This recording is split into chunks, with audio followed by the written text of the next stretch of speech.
final elimination bracket game and the final game of this second to last day of the World Series. Here we are with the Indy Edge and the Philly Fire, both coming off, Edge coming off a victory 19-12 over the Archers, who finished in fourth. Philly Fire coming off that 37-23 high-scoring loss to the Indy Thunder. So what this means now is the loser of this game will finish in third. The winner of this game will move on to tomorrow's championship game and have to beat the Thunder twice. Rosina Foster along with DB Dave Benny. It is hotter than it was when we started the Philly Thunder game, and it seems to be getting hotter by the moment, but we're going to go on ahead and get this game going very shortly. The Philly Fire had their half-an-hour break between games. The Edge game ended a little bit before the Fire, but I'm telling you what, this is a game of attrition now when we get down to this point in the week. Just for example, Eric Rodriguez will not be playing this game for the Indy Edge. Casey Krause will not be playing, at least not starting this game, for the Philly Fire. So you're in a situation here where you've got two of the top players, not only on their teams, but in the sport, in a elimination back against the wall situation that just because of the grind of the week and injury and health situations cannot go. And that's what we're dealing with. So game on, Rosina, and we'll just see what happens here as temperatures now risen up into the mid-90s, heat index over 100, but apparently not yet to the point where we're in danger territory. So we did have the coin toss earlier with umpire Mike Woodward, and the Edge won that, so they are going to have home team advantage. Philly first up at bat. Philly wearing their red, black, and white jerseys, and the Edge wearing their white with purple lettering. So Fire is going to be up, and their lineup is going to look a little bit like this. Justin Rhines, Mike Coughlin, John Margist, Scott Hogwood, Nick Silver, and Cesar Lascano. And so you see no Casey Krause in there. Ordinarily he'd be in that sixth spot, so Lascano in for him. Nick Silver, who we were wondering about most of the game against the Thunder, who came in late, he is back inserted into the lineup into his usual fifth position. Yeah, field is almost set. We've gone over all of the rules. The umpire with the coaches and the captains at home plate. So we're ready to play ball. Get that base check.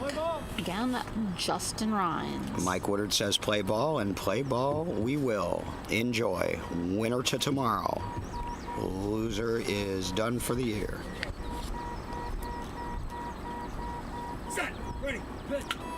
High pop up into mid-center as he runs for third. He's already almost there. They're scrambling for that. That's going to be a run for Justin Rhines. 1-0 top of the first as we just get this started, and Mike Coughlin coming up to the plate. Nice pop-up right there. Justin Rhines, so consistent, so fast. That's why he's their leadoff hitter. Now the lefty, Cogs, Mike Coughlin, who may have to play defense. In fact, I think he will in this game. I'm interested to see if it's not him. I don't know who it would be that would take Casey Krause's shortstop position.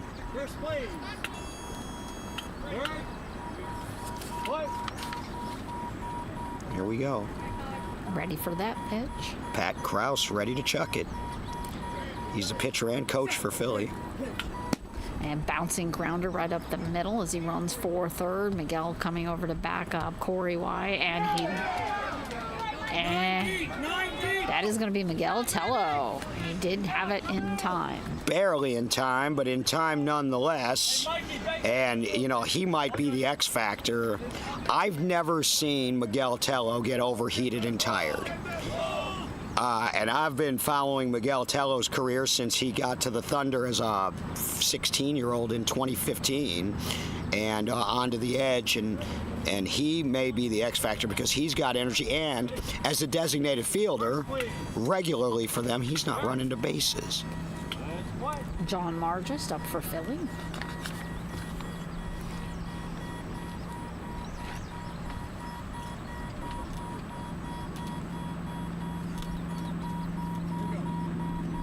And ball a little low. All good. You're right there. Here we go. What do you think, kid? Pat stretching his arms up over his head.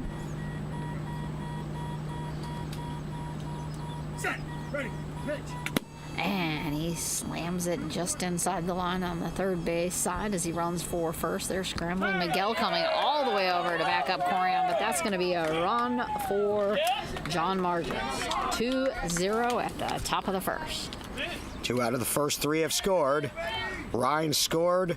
Coughlin was put out by Tello, and now Margis scores. And now the big man, Scott Hogwood.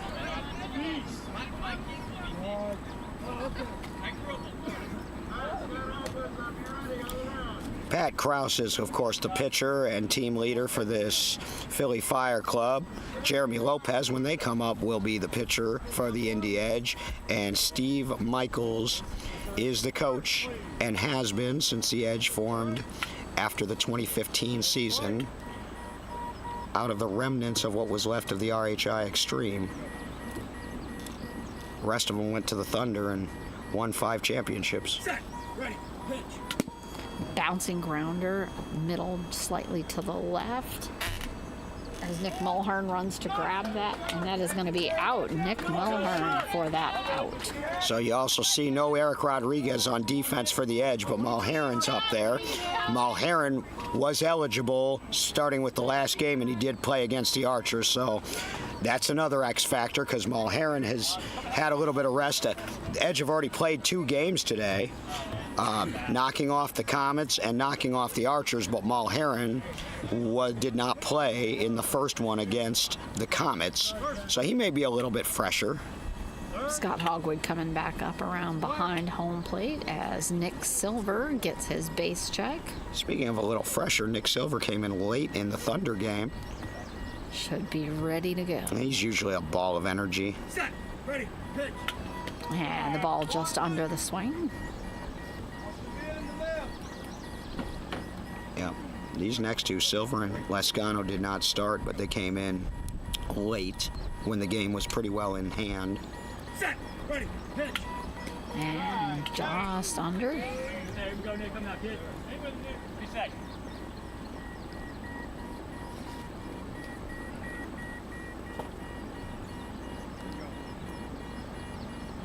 Set. Ready. Pitch. Taking a pass. Now you know. Now you're ready. What do you say, Silver? Here.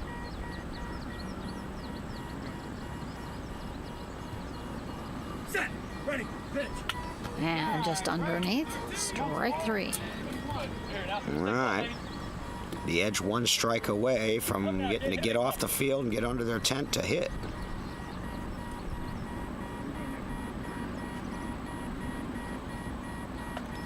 Set. Ready. Pitch. And it's going to be a nice high, deep pop up over into right. Trouble. As Nick tumbles Superman style over first base. Well, instead, a clutch pitch by Pat Krause and a good swing by Nick, and he scores a 2-out full count run. Those are big in a game like this at the end of the week. 3-0 for the Fire at the top of the first. 3-zip. And Cesar coming up to the plate, lining his bat along the front of home plate to set up. Wearing red socks and a red head covering to match that red jersey.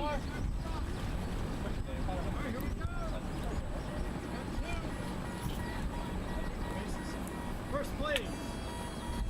Third. Play ball.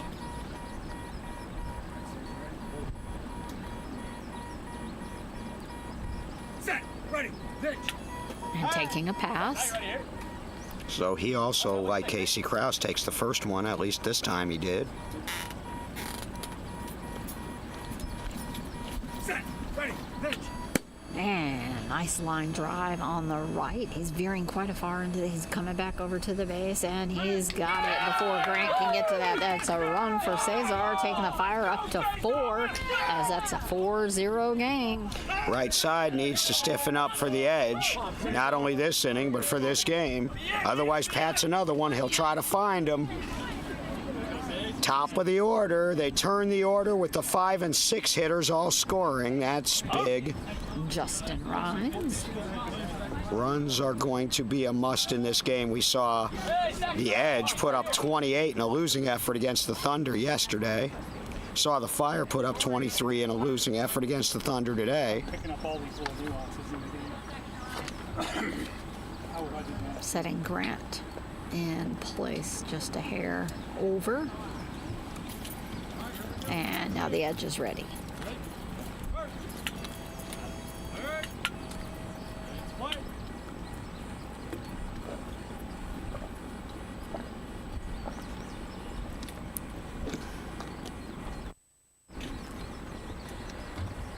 Set. Ready. Pitch. Just over the top of the middle of the bat.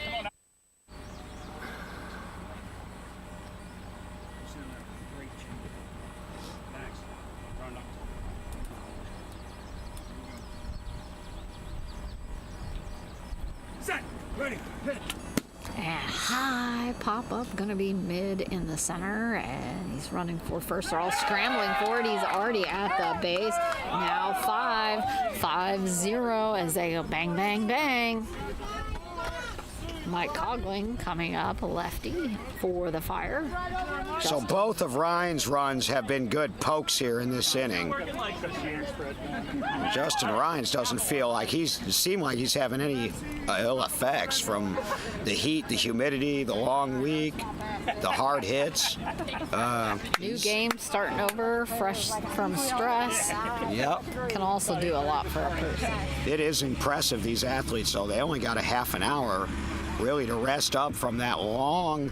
It's about a 3-hour game with the Thunder, and a lot of it the Fire spent out on the sun on defense. Man, that's tough. Here's Cogs. Cogs was put out by Tello his first time up.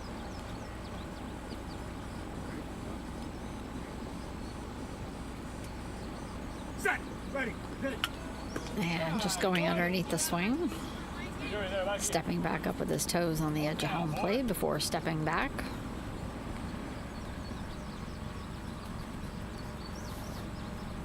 Set. Ready. Pitch. And rolling off, hitting Mike Ricardo's shoulder and rolling behind him. Hey, Matthew, you're on that like green on grass. Come on now, boy. Ordinarily, there's a pretty good-sized crowd out for a game like this, but we hope y'all are cool and listening wherever you are. If you're Ready. Pitch. not And, here, oh, that's going to go foul on the just left. foul. Mike, you just If that had stayed fair, that would have had a perfect curvature. contact. If you're back at the hotel and you happen to have a Bluetooth speaker, why not bring it down to the hotel bar? Matt will let you put it on the bar. He already told me he would, right there in the corner. And you guys can just check out the game here and be comfortable cool. because there is not the usual amount of live spectators out for this one, understandably so. With this heat, you're probably much better off wherever you might be. Well, not only is there no heat, but our concession truck left us, so Well, I know I'll be ready for dinner. yeah. That one didn't even work. Mike Ricardo pouring a little bit of water on the back of his neck. Getting a new ball tossed in. What do it?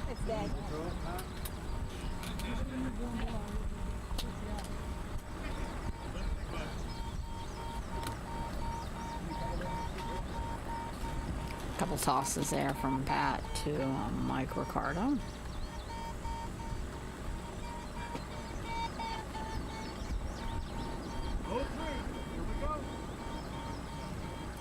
Again, Mike Coughlin at the plate, and it is 5-0 Fire.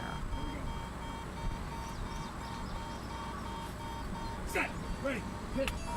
Taking a pass.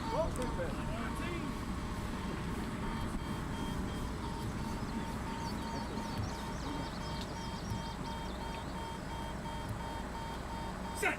Ready. Pitch.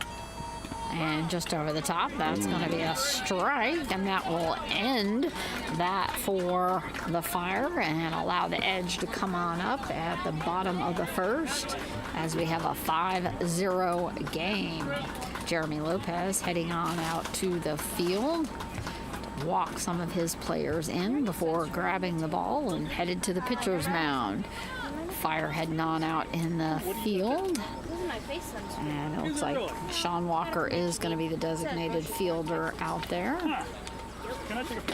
And Mike Coughlin in that short left position. It's not a bad inning for the Fire, all things considered. They got 5 runs. You wouldn't want it to end with a strikeout, but unfortunately, such it is. And they're going to need all of those runs with this powerful edge lineup. Even without Eric Rodriguez, this lineup, they can put up a lot of runs, much like the Thunder, in a hurry. And Rosina has that batting order for you. So our batting order for our edge is going to look like Nick Mulhern, Corey White, Corian White, Grant Simpson, Brandon Chesser as the designated hitter, and rounding it up at number 6, Ja'Cory Wiley. Of course, you saw Miguel Tello make a putout already. He's the flex for Chesser. So basically, you've got 3 Indy guys at the top, and then you've got 3 Texans who are playing with the edge at the bottom. Mulhern has been moved up to the leadoff spot. You remember Corey White was leading off for a little while there. Corey and then Now Corey. they've got Corey and Corian, the Second and brothers third. White, back to back. Second and third. Corey the older, Corian the younger. Here's Mulhern.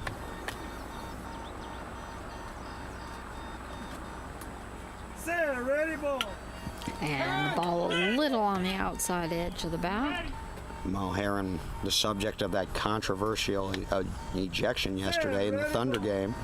And bouncing along the ground, almost taking out Jeremy as it goes up the middle. He's running for third. Scott Hogwood scrambling for that, and he is going to be safe as the Edge get their first run of the game up on the board. 5-1, bottom of the first. It wasn't moving that quickly, and unfortunately, by the time it got out to Hogwood, the speedy Mulhern was there.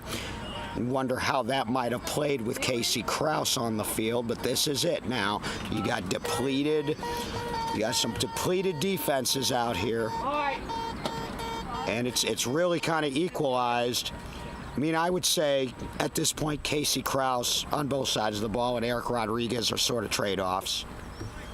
They're both game changers, but they both have a lot of supporting cast around them. Here's one. Here's Corey White.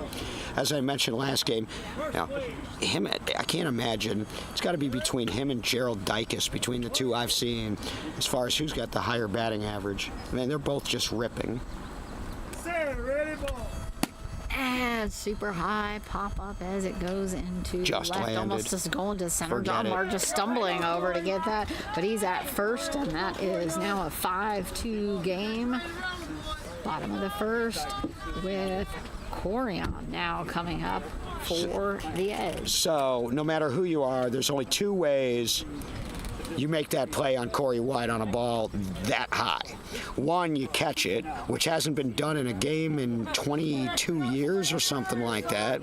The other is Corey misses a base, which he did one. 2 seconds. He did one earlier today, and that means he probably won't again the rest of the World Series. So, 2-0 or 2 in. I'm sorry, 2 in, 5-2. 5-2 Philly, bottom of the first. Nobody out. Corian White. Who do you think's faster, Corey or Corian? Either one, depending on who you ask. Depends. Depending on who to you the ask. left, Mike Coughlin laying down and grabbing a hold of that, and he's going to be out. And that is going to be out. And based off of that run right there, I'm going to say Corey must have been the fastest since he got his run. Well, but I'm just joking. yeah, a little different. And Coughlin, who we saw as the DH last game, it is in fact in the defense short left. Yes. Short left, and that ball really came right to him. Grant Simpson for the Edge. Yeah, Sean Walker, who was playing at deep right, has been moved up to short right with Nick Silver behind him. Scott's still playing right in the middle, right on the center line. Grant Simpson. It's a 5-3 game. Set, ready, ball. Ball just going under the swing.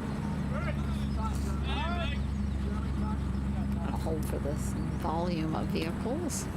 As the sun is just beating down now, even on us here at the scorer's table and the booth, heating up table and equipment and us. And us. I've been in a lot of World Series. I can't remember one like Short pop-up foul. this hot and humid. It was hot in Norman, but it was not dry. near this humid. It was humid in Beaumont, though. But not this hot, probably. We had a lot of I would rain. think. The most similar I can think of, 2008 in Houston, Texas, maybe. Waiting for some more traffic as Grant bounces on his toes. Set, ready, ball.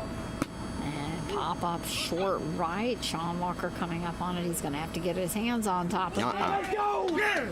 And he's saying it was against his body, so that is going to be a run and safe for Grant Simpson. 5-4. Bottom of the first. Brandon Chesser coming on up. Captain Beatball, baby!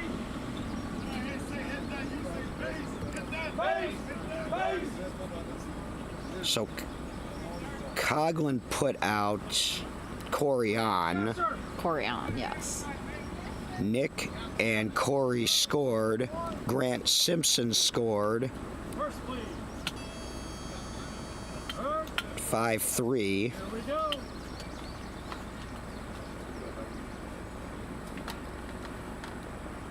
Set, ready, ball. And that's just under the swing. Yep. One out. Bottom of the first. 5-3 Set, Philly. ready, ball. 20. Did Justin Rhines not get his? Ryan's Set, ready, ball. 30. Ryan's out in his usual left field position. He scored twice for the Fire, I believe, in the top of the first. Set, ready, ball. And here's Up, Chesser. and it's going to go foul.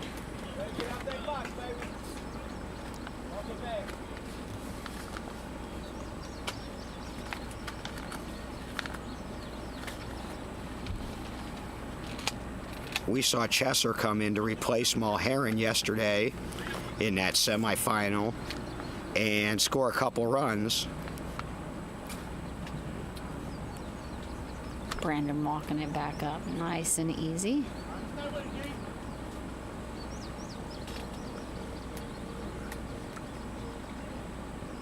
Setting up at the edge of the plate.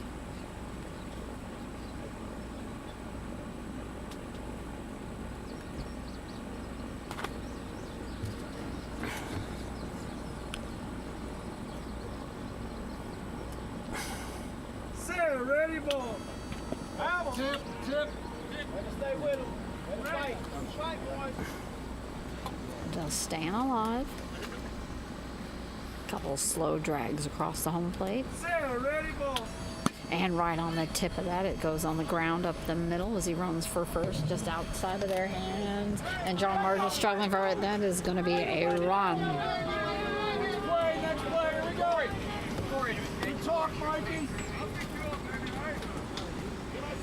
Fire just need to stay together here. This is another one. It's going to take a lot of runs to win this game from the looks of it here early. Both pitchers are on point. Both defenses are tired. That's a combination that usually leads to a lot of runs. Plus, this field has dried out, hardened up. And the balls are scooting a lot more than they were early in the week. Jeremy Lopez getting some water before prepping to pitch for Corey.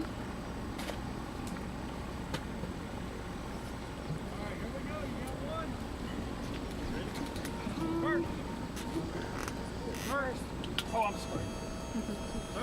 Corey wearing long purple arm sleeves. Jeremy having him open back up towards him. And then stepping back. Jeremy's a warrior. Speaking of Beaumont, remember what he did in Beaumont? They lost early Thursday and had to come all the way back through. Finally falling to these Indy edge. Finally, but boy, What a journey. what a journey it was. Now he's pitching for the edge. Then they came back in 23, and we remember that. 2 walk-off wins by the edge over Jeremy's Jets. Short And, pop-up foul. So he said, if I can't beat him, join him. Actually, that's not what he said. The San Antonio Jets, for a variety of reasons, didn't field a team in 2024, and Jeremy Lopez needed a place to land, and so here we are.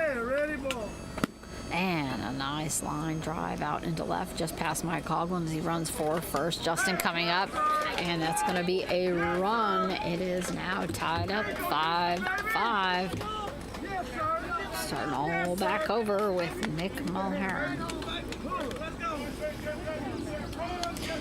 Corey very animated as he's hopping running back from first base over to his bench. And the unfortunate part for Philly is they're back to the top of their lineup with only 1 out recorded. And that was Corian being put out by Coughlin. Other than that, 5 have scored. And this could be a big inning now because defense really going to have to make a big play here to get Mulhern or Corey or even Corey on. Base check. Here we go. I thought you said 1.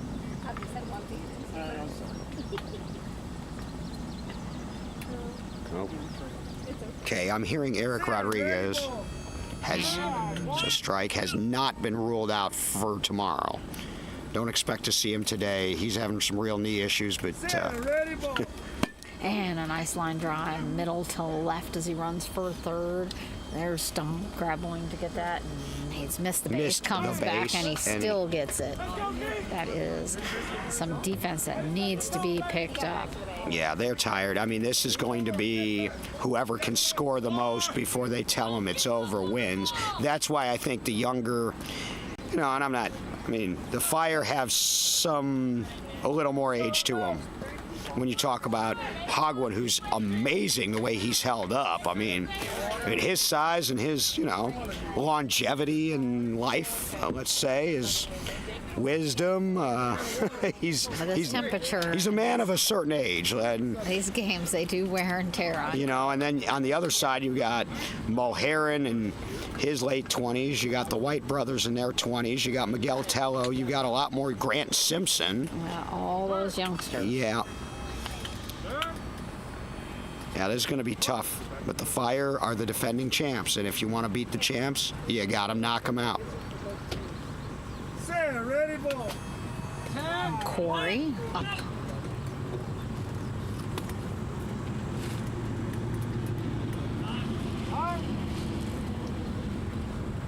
Large truck on the road for time for that. Corey wearing Steve Michaels' #1 jersey. I can give you the top 8 right now, and we'll get into all of them in championship game tomorrow, but we'll do that in a And moment. high pop up way foul on the left, but that baby was up there. 8th place, BCS Outlaws. How about them Outlaws? Never finished higher than, I believe, 13th before, and finished 8th. Looked really good. 7th place, Taiwan. Home run in their first World Series back since 2017. 6th place, Oklahoma Lookouts in their 3rd year as a team. As we wait for this pitch. Jeremy revving up. Set, ready, ball. And it's going to go under the bat. Chicago Comets finished 5th, highest finish since 2014, according to our numbers. Gateway Archers finished 4th. Ready, ball. Taking a pass. Good year for the Gateway Archers, considering all they lost. I mean, obviously, they've got arguably the best all-around player in the game in Mark Morris. Mike Curtis is a warrior, but they lost a lot. Oh, the frustration there on Corey. Corey doesn't like striking out, and he lets out a growl, kinda, and let's see if his brother can pick him up. Corian coming up, swapping, giving him his batting gloves. Come on, Corian. Set the tone, baby. Keep good, Jay. Ready? Keep pitching, baby. Keep pitching. Hold on, too. Stay together. It's a 5-6 game right now, bottom of the first. Corian strapping on the last Keep that ball in Jeremy's hand, baby. batting gloves and handing his towel to the catcher.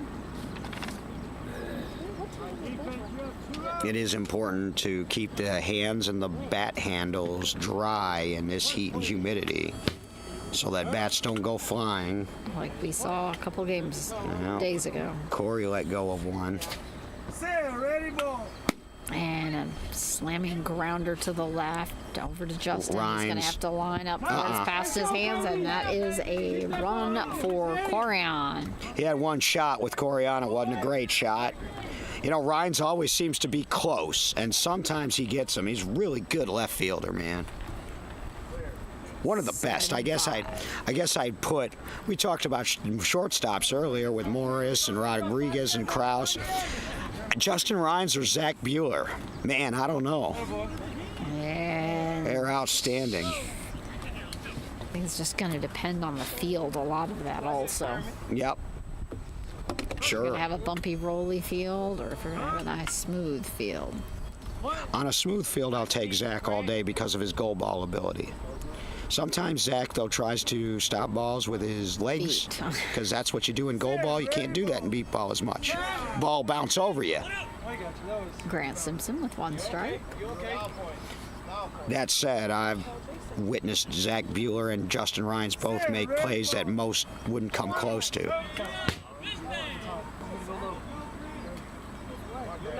7 in, man. 7-5 edge. Bottom of the first, 2 outs. Grant Simpson, Simpson. Set, ready, ball. Just over the top. Not Simpson, and we had to get used to that because there's so many Simpsons. This is Simpson, like Bart, Like the TV show. or OJ, if that's your flavor. There's the- And Jeremy upset with that, kind of tossing his face mask into the bench as that is going to make an out for Grant. And the Fire coming back up as we finish the first inning. 5-7, Edge leading. And we're going to take it to the top of the second. And we're going to remind you that the 2025 World Series of Beep Baseball is presented by Mind's Eye Radio and the Lighthouse for the Blind of St. Louis, and it's sanctioned by the National Beep Baseball Association. 49th Annual World Series, second in a row here in the St. Louis Metro. We were up in St. Charles at Slyman Brothers Complex last year. This year we've been at 2 complexes, here at Glen Ed West in Edwardsville and down at Reiniger in Caseyville. All of those games, of course, in Caseyville are done now. Championship game will be here, but it will be on Field 6. Field 6 tomorrow. Close to the parking lot where we had the Wool game on Monday night. Field 6 at 9:30 a.m. I will confirm that, whether that's the start. I believe opening ceremonies are right before that. So you might just want to tune in right around 9 o'clock or so, unless you hear different from us. If there is any changes to that for any reason, we will update all of our platforms.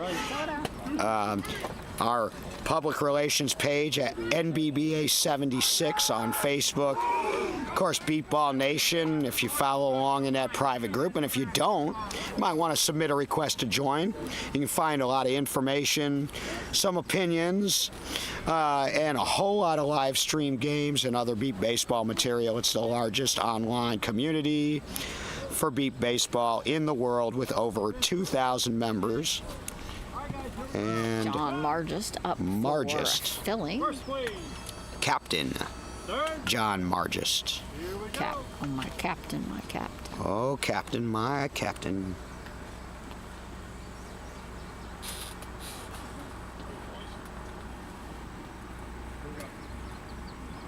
Set, ready, pitch.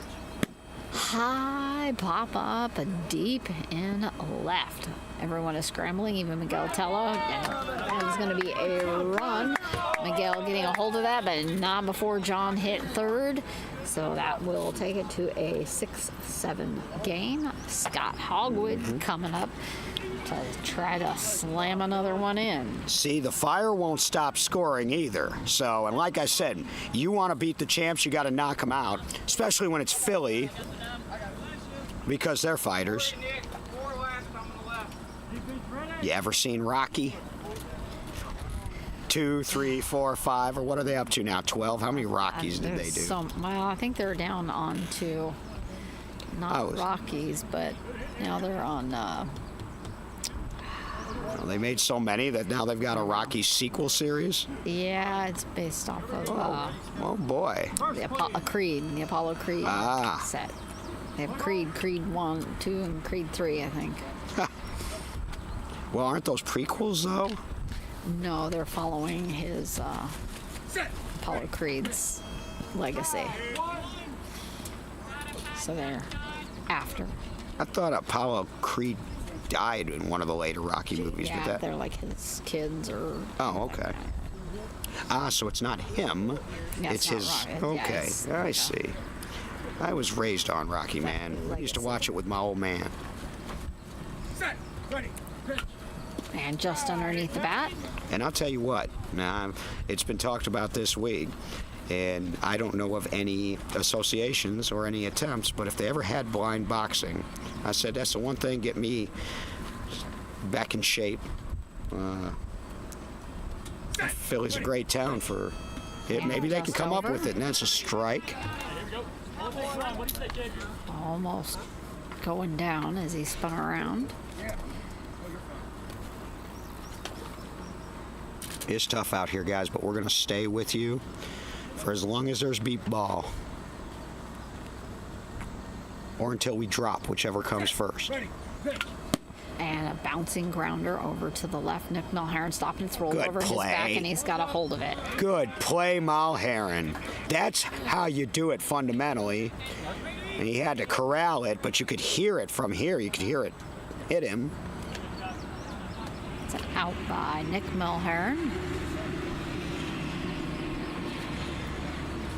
Nick Silver coming up with his pale purple socks. So again, I have gotten word. I'm just going to call Eric Rodriguez questionable for tomorrow because I have been told in very certain terms he has not been ruled out. First please. Boy, he did not look good at the end of the game against the Thunder, but knowing Eric and his championship game experience, if he can, he'll do a Willis Reed if he has to, or a Kirk Gibson, if you will. Give you a baseball reference. Ready. Pitch. Just under the bat. That was a hard swing there.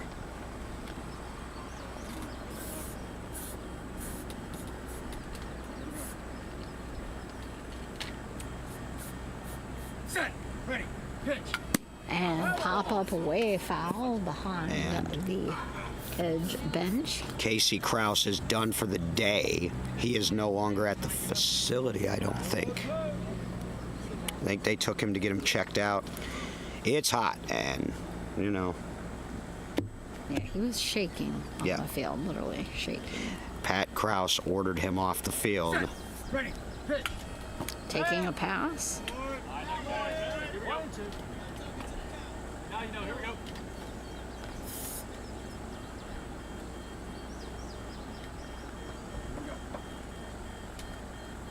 Set. Ready. Pitch. And that's Struck going to be him a out. strikeout. I'm not out. Not quite yet. He's got one more. Oh, I think he's got one more. math gets tough when it gets above 94 degrees. Everything gets tough about Set. Ready. Pitch. And pop up. That might fall on our tent. And nope, Mike Ricardo grabbing it right in front of our tent.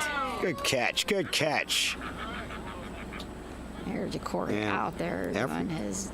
Everything gets tougher until you get to 98 degrees. Wasn't that a boy-girl band back when we were younger? I'm not going to claim to have any knowledge of that. Okay. You know, back in the time of NSYNC and Backstreet Boys and... No. They didn't have music when I was growing up.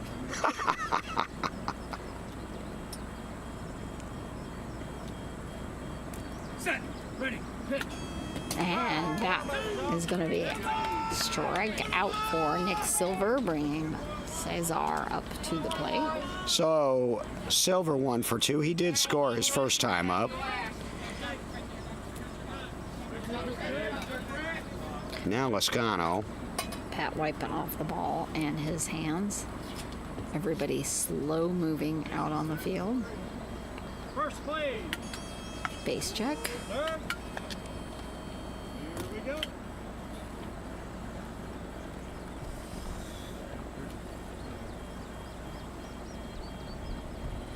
Set. Ready. Pitch. Taking that first one as a pass. Cesar holding, has that bat hand grip all the way up by his head.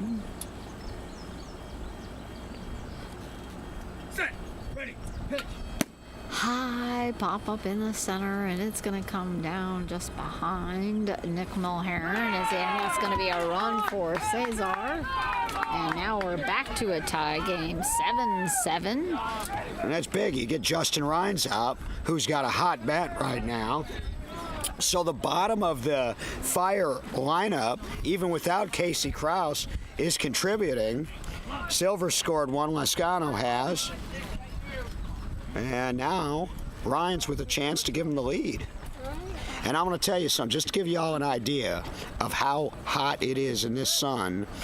The metal on this microphone that we're using is so hot that if you touch it, you will burn your fingers. It's like a hot stove. And I'm glad we've got Graham Athena and Live Event Texas out here, because if we were trying to do this off a phone, we'd never get it done. And we'd have to restart. So many times it wouldn't even be worth it for you guys. So thanks to him and thanks to the NBBA for giving our PR team the budget to put this together again. Set. Ready. Pitch.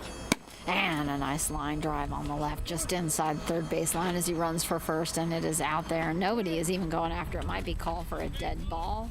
So they are going to go out and check that. Perfect placement. So we'll see what the umpire can and can't hear. We had a dead ball called last game that, as it turned out, was not dead. It was a Faint beep. And I think this one, though, is dead, judging by the response from the Fire. from the edge. Yeah. They were clapping over it. Yep, it's going to come back to do again, so we're still maintaining our 7-7. Right, I'm ready to clear out there.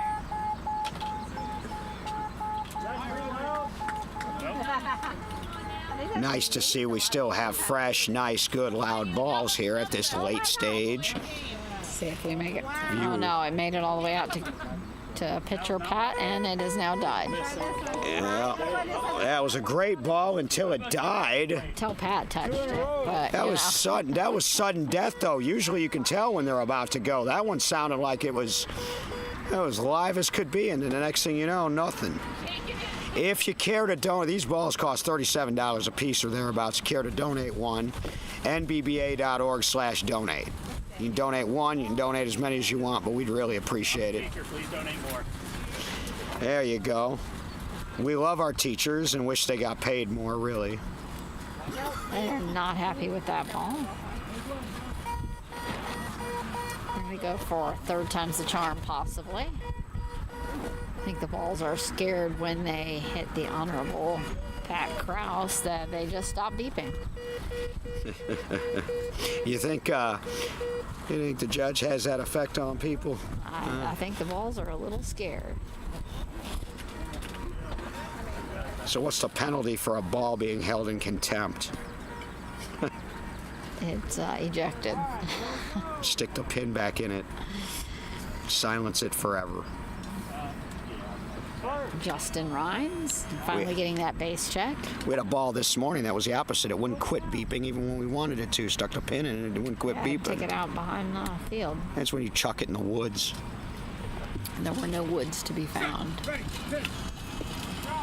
And the cornfields were across the, well, There was a parking lot behind them where they took. you could just throw it in the hole in the porta potty. That might shut it up pretty quick.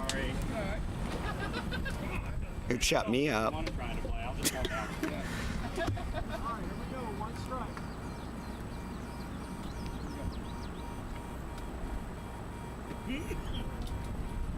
Set.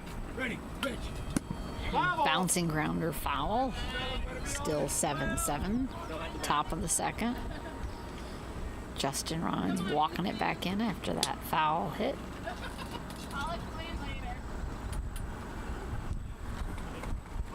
Say foul, not foul. 7-7. What did I miss here? I missed somebody's run.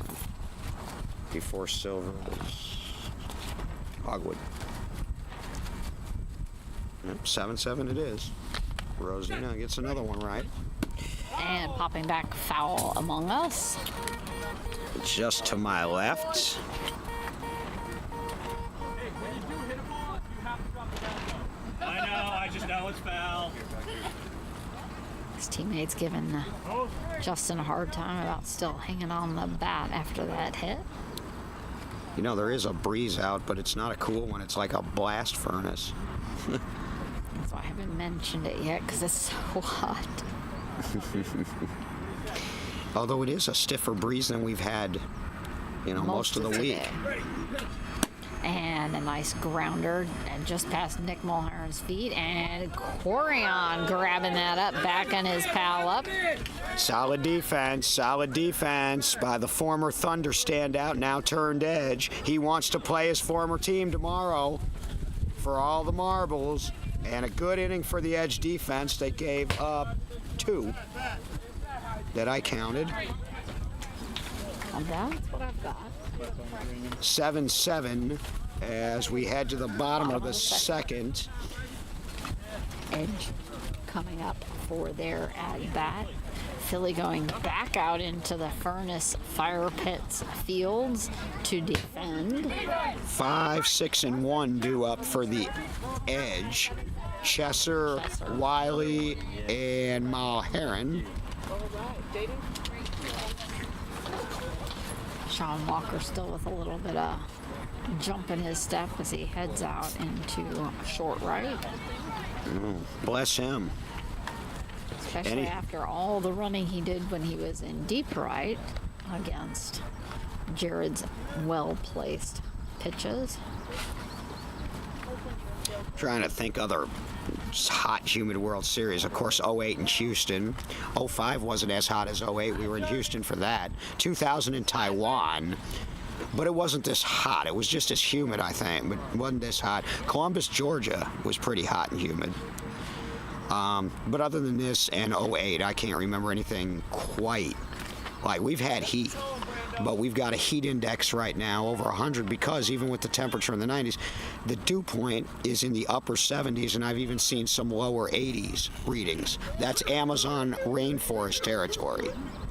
Okay, when you get a heat index anywhere near 80, plus you've got, this is going to sound nasty, but it's not, you got something called corn sweat around here, where the corn stalks, to try to keep themselves cool, let off some evaporation into the atmosphere, and we're close to cornfields, so that even enhances humidity in a specific location. So, Ready, ball. here we go. Jeremy sending in Brandon to a nice line drive. Coughlin trying, and he's got it. Mike Coughlin for the putout in short left. Coughlin playing Krause's position and played it well there. He's got a couple putouts. 1 down. 3 steps before Brandon was at first. 7-7. Now, if the Fire can limit them here, it's basically, now you're back to a brand new game. Ja'Cory Wiley.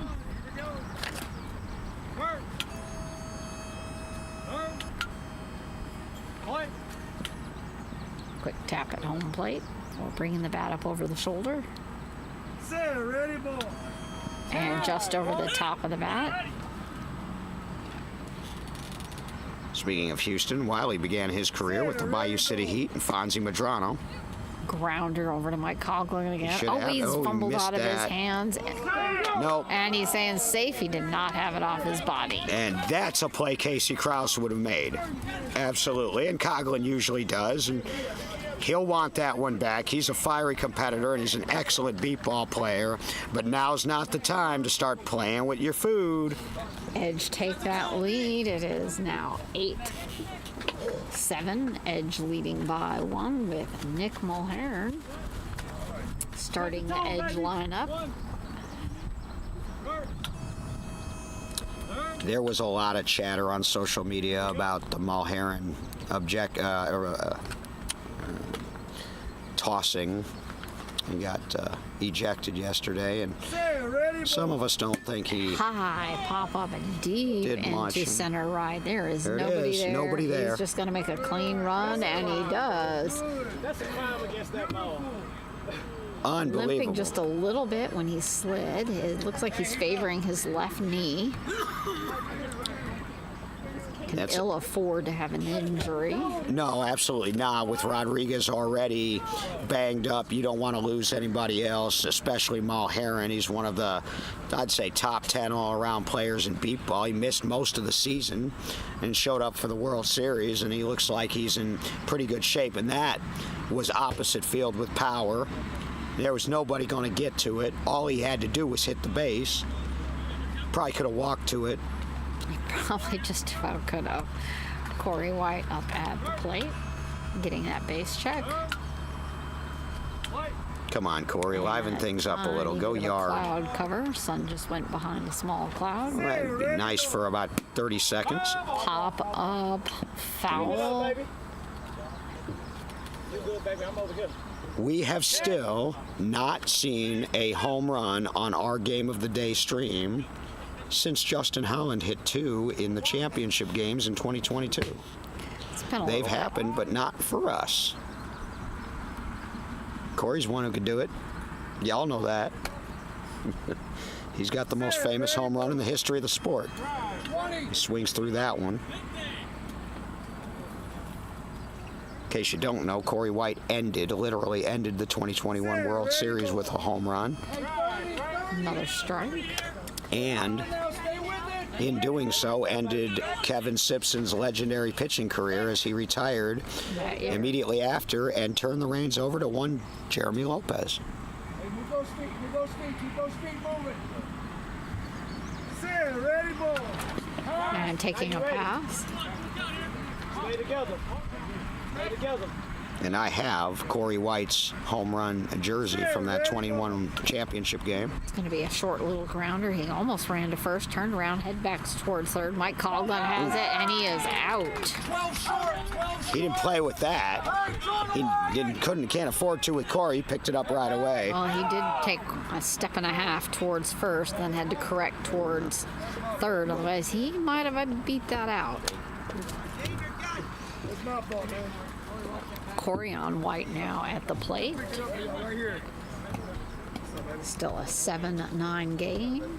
Edge leading by 2 at the bottom of the second.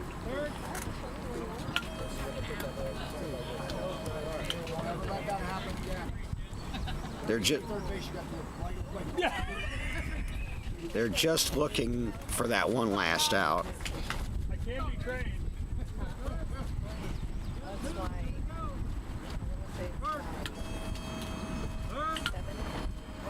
Base check is good. Jeremy's ready for the pitch. Set, ready, ball. And it's going to be a strike. Come on, guys, come on, fire.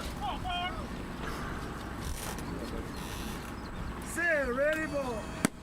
High blasted out in. That's going to be foul, and that is a shame.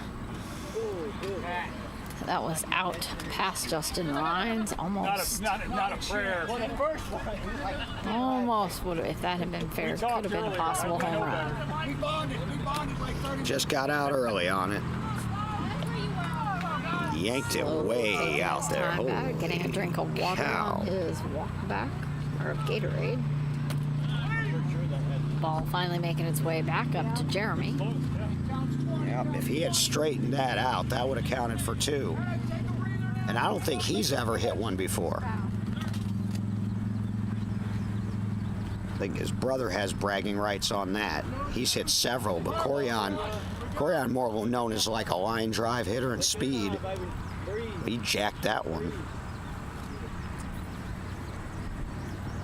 Just catching his breath at home plate. Oh, winding that bat up, ready to go. Sarah, ready, ball. And popping foul. Stay on it. Stay with him now. Twisting right backwards.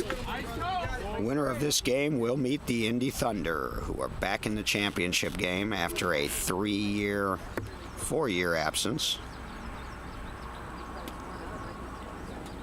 3 seasons.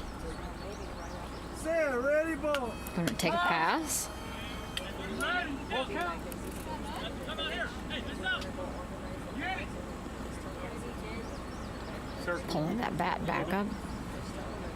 Sarah, ready, ball. And just nicking as it rolls over the top. Stay ready. It's your one right here. Come on, stay together. Sarah, ready, ball. And a line drive right through Coughlin's fingers. He slowed it down though, and he's scrambling for it, and he's got it. That's Wonderful excellent. recovery for Mike Coughlin. Now that is a Casey Krause type play over that shortstop position. Excellent play to shut it down and end the inning right there. Philly still in it, 9-7 after 2. Philly coming to bat. Going to head to the top of the third. We are going to take that extended water break so that our teams can hydrate and rest a moment out of this unbearable heat. So let's hear from some of those sponsors who have helped make this World Series possible. Blind Institute of Technology is proud to be a home run club sponsor for the National Beat Baseball Association World Series Game of the Day. Is your business stuck in a slump? Still struggling with outdated systems while the competition runs up the score? Step up to the plate with Blind Institute of Technology, the MVP behind equitable training and job placement, digital accessibility consulting, and Salesforce expertise. Through their federally registered apprenticeship program, BIT trains and places professionals with disabilities into high-impact Salesforce and digital accessibility roles, helping businesses build a stronger team, more accessible systems, and a culture that wins. Visit blindit.org and let's build a better lineup together. Vision Corps is proud to be a home run club sponsor for the National Beat Baseball Association World Series Game of the Day. Vision Corps hires with the belief that vision loss shouldn't be a barrier to personal and economic independence. Join a championship caliber team with Vision Corps. We offer remote and on-site positions with our professional service department. Get started by emailing jobs@visioncorps.net. Austin Lighthouse is proud to be a fan club sponsor for the National Beat Baseball Association World Series Game of the Day. Stepping up to the plate for Texans. For 50 years, Austin Lighthouse has been the MVP for Texans who are blind or visually impaired, helping them step up to the plate and build careers, develop skills, and live independently. With over 50% of our workforce being blind or visually impaired, we're proving that with the right coaching and teamwork, everyone can knock it out of the park. From job training, our spring training for success, to assistive technology, the high-tech gear that levels the playing field, Austin Lighthouse is all about creating opportunities and access because everyone deserves a fair shot at the big leagues. Every donation is like a walk-off hit, providing tools, training, and hope to those who need it most. Visit austinlighthouse.org to learn more. Thank you for those sponsors and everyone who helps make this week happen. And we also want to say thank you to our NBBA officials.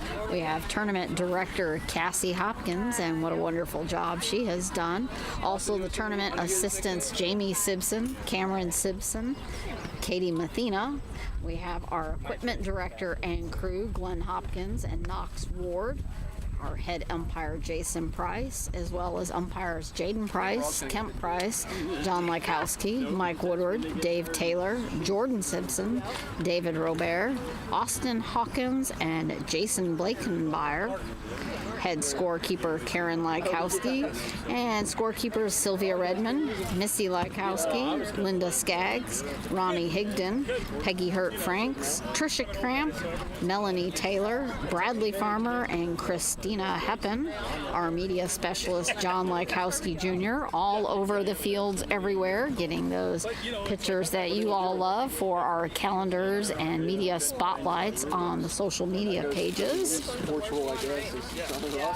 Also, Graham Mathena Production, which is doing this live stream that David Benny and myself, Rosina Foster, are bringing the game alive to you wherever you may be. We couldn't do it without our volunteers, officials, umpires, scorekeepers, executive committee, the NBBA executive committee as it stands right now until the new terms take over in a couple of weeks. President Richie Flores, first vice president and tournament director Cassie Hopkins, second vice president and PR director, that's yours truly, Secretary Steve Guerra, he'll be serving another term, nobody ran against him, treasurer John Lykowski, and then you've got of course, our immediate past president, former NBBA president Jerry Wendell. He's been helping provide score updates and stuff for us to information to give you here on these streams. And head umpire or umpire in chief, Jason Price. So those are just some of the people that a lot of times are behind the scenes and you don't hear a lot about, other than me, of course, because I'm blah blah blahing for you all day with Rosina, but they do a great job, and I want to say a quick word on behalf of my friend and colleague Cassie Hopkins, who has been our tournament director since taking over in a pinch last minute in 2022 following a change in leadership. All she did was have to work through Beaumont, where games had to be rescheduled by rain. Work through Norman, Oklahoma in 2023, where games had to reschedule for heat. Last year worked out pretty well with weather, and then this year with the heat again. She's the first one to the field, the last one to leave. The membership of the NBBA has elected to vote her out of office and vote in coach of the Indy Thunder, Darnell Booker. And so she will be expected to hand over the reins of tournament director here in a couple of weeks. She has been my right arm for the last few years. I couldn't have done it without her, and I sure appreciate her. And I think I can speak for a lot of us, many of us who are not on social media, that are, silent but appreciative. So she's made a mark on the league, and I'm sure she will continue in whatever role she chooses to assume. But the membership has spoken, and that's that. As we get ready to the third. Heading into the top of the third, it is a 9-7 game. Edge leading, Philly up to bat. Field Edge has already taken defensive stance, and there's a little bit another cloud that the sun has just stepped behind. I'm glad it waited until after the water break. That way at least some of this might be a whole minute, might be played in relative peace. And we are at some point during the championship game, and traditionally we always invite the league president in for a half an inning, but I'm also going to offer Cassie the opportunity, if she wants to come in and speak to our fans, followers, members, and maybe do a half inning of commentary with us. She's done it before, and this was before Rosina's time, but Cassie's done just about everything. She was social media specialist. Then she was public relations director before Richie and myself, and then she was tournament director. Once she was PR director and tournament director at the same time for a week. And so we'll give her that opportunity if she wishes tomorrow. pop up from Mike Coughlin as it drops in right field as he's running for first, and they're not going to have it in time, and that is a run for Mike Coughlin, taking the Fire only one down from the edge. Now an 8-9 game at the top of the third with John Margist headed up to the plate. Coughlin making a contribution on both sides of the ball here today.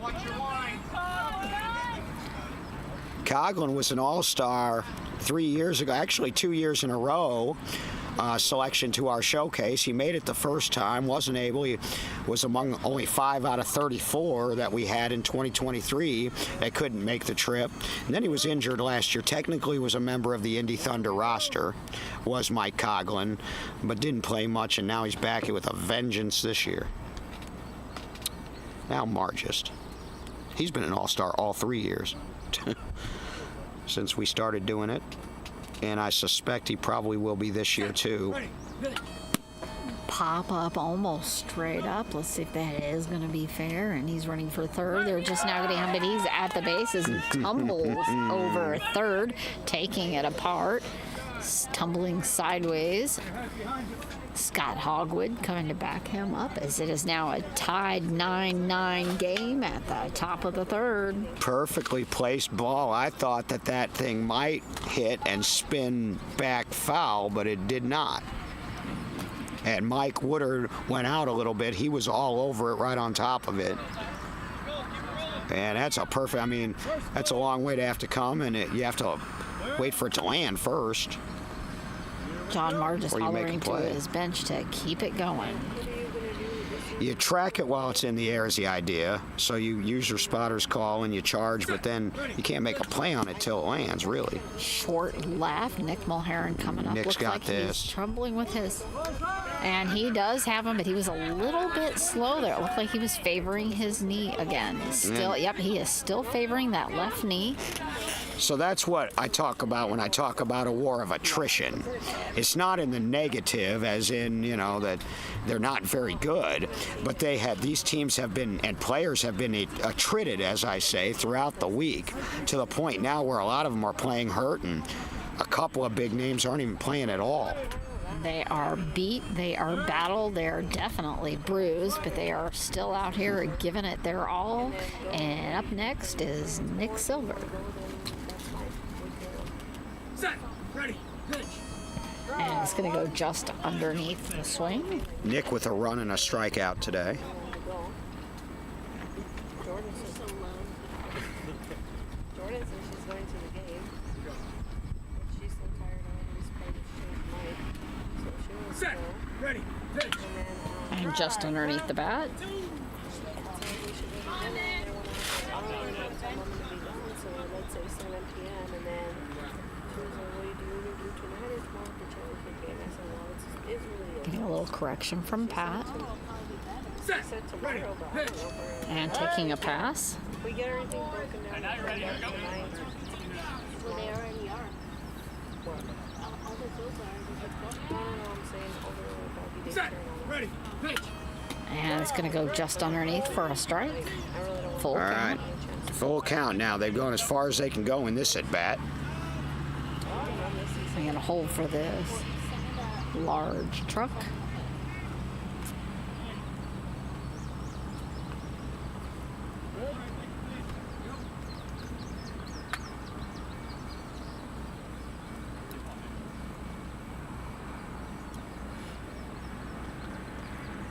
Set, ready, pitch. And that's going to be a strikeout for Nick Silver. Cesar Second Lozcano. strikeout of the game for Nick, and that's not what you want. I thought maybe he'd be a little fresher in this one, but he's 1 for 3. He has scored once, and Lozcano, he's been turning the lineup, and this will be again. Now you're tied. You're in the top of the third. Edge have the last at-bats. It's late in the week. You're tired. But if you can score a run here, you give them the lead, and you bring the meat of their batting order back around. If you don't, you leave a window open for the Edge. Set, ready, pitch. Hey! And like any breeze, the Edge will take that open window and fly. Yeah, they very well could. So a couple of runs here would be ideal. Set. Ready. Pitch. Pop up deep into center shot. behind everyone as Cesar runs for third. He's got it. And even Miguel not getting there in time. That will be a run, and the Fire takes the lead. 10-9, top of the third. Where was this guy against the Thunder? He came in late, and I think he scored. He did. He replaced Sean Walker, and then he scored. But boy, he's popping the ball. That's a big run. 10-9 Philly. Nice placement, a nice little hole back there. Give him plenty of time. Justin Rhines. I have Rhines 3 for 3.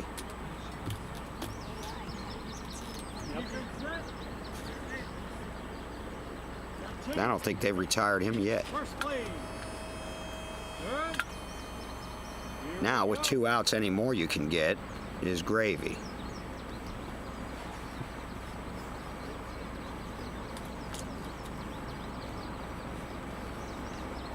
Set. Ready. Pitch. And low, and it's going to be a bouncing grounder. Nick Milharen having to come up, though. His knees are not going as well. He's scrambling to get the ball, and that is going to be a run. Now a 2-run lead with Justin Rhines taking it 11-9 at the top of the third. Earlier in the week, that'd have been a great foot race, and Mulherrin probably comes up with that. Ryan's one of the quicker Fire players. He doesn't look like he's slowing down much, and Mulherrin is. He's fighting it, man. He's fighting it hard. He's favoring that leg, trying to wait till the last possible minute to go down, and it is showing. They do have options of people who can play that position, but, you know, other than Miguel Tello, who can probably play everywhere, and you can't lose his bat either, man. We'll just see. He's going to play. He's going to play until he can't play anymore. Mike Coughlin.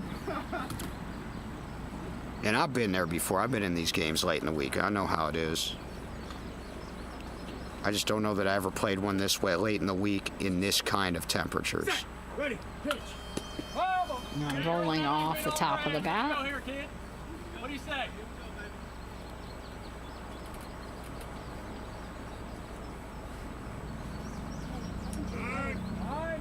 We'll wait for this large golf cart on our left. And they're asking to hold the ball up.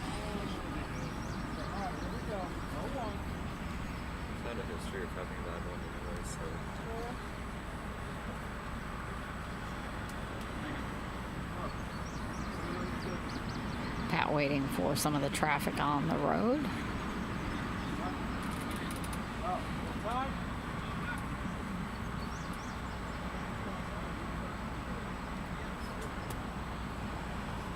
Defense saying they're fine, they're ready. Pat trying to give them plenty of time.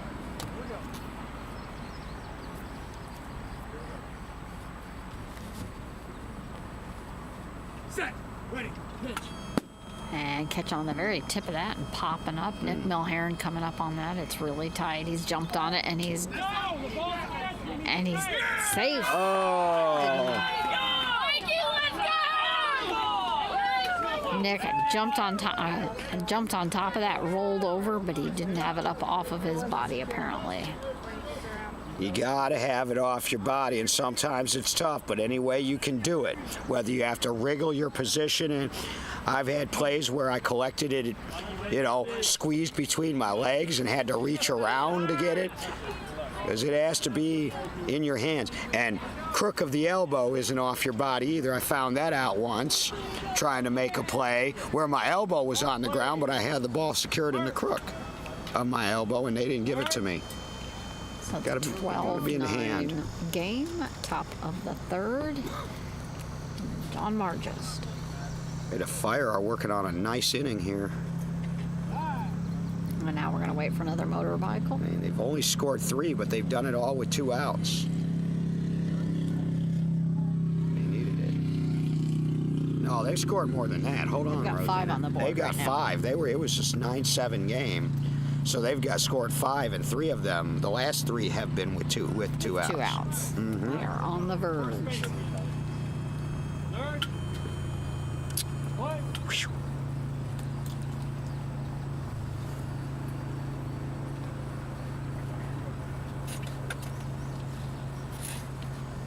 Set. Ready. Pitch. And just, oh, see, I heard a nick on that, but that was called a strike. Well, either way, foul tip or strike, it would have been strike 1 anyway. The only time that comes into play is on 3 strikes. You can't strike out on a foul ball. Set. Ready. Pitch. Pop up into good that hit. pocket over there in center right, and he tackles and takes out first as they widen that gap, 13-9. Hey, they might want to move somebody over and close that gap up a little bit, that pocket, because Pat seems to keep finding it. And this is turning into a very big inning now.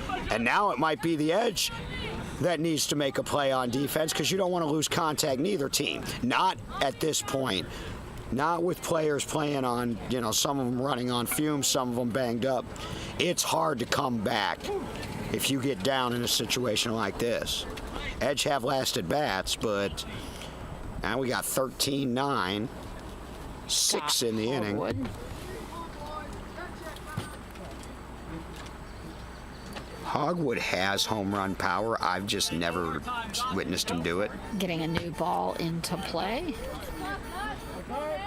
But I think if Hogwood gets one on the right spot on the bat with a full swing, I don't see any reason why he couldn't hit at 170. Now, in this heat and humidity, though, it's a little bit tougher to hit home runs than it would be if it was like the dry heat we had in Norman. We had a bunch of them that year in Norman. That was a lot. And the balls were hot, and they were getting baked, and they were flying better, and it was dry heat, so the air was a little bit thinner. Going to take a lot to get one out here. Ready. Pitch. And it's going to be a grounder just past Nick as he jumps on the ground for it. They're scrambling. Miguel's running after it. Scott tumbles over third, pops right up. Fist out. That takes them 14-9, bringing it back around to Nick Silver. Boy, they're tired champions, but they're still champions, I'll tell you. Philly Fire showing an incredible amount of resilience here without their unquestioned best player out of the game. A very short break between games. And absolutely. After a long, brutal game. The Edge and Archers finished well before ours did, so the Edge got a little more of a break. Now that's all relative, because I don't know that they got to go and sit in any air conditioning anywhere, but maybe they stayed under their tent until the last minute. They had to move fields and move over here. The Fire didn't have to do that. At least they got to stay where they were. Nick Silver after a couple tosses with Pat. Silver 1 for 3. He scored his first time and struck out his last 2.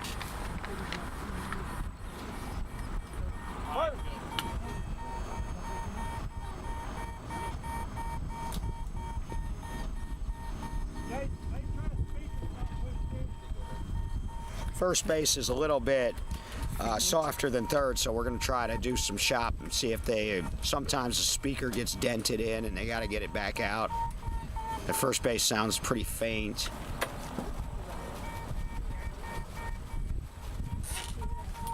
As we play here in the top of the third. That a little bit louder there. Yeah, that helped a little. Still not as loud as third, though, but here we go. Set. Ready. Pitch. Yeah. Right back here to our table.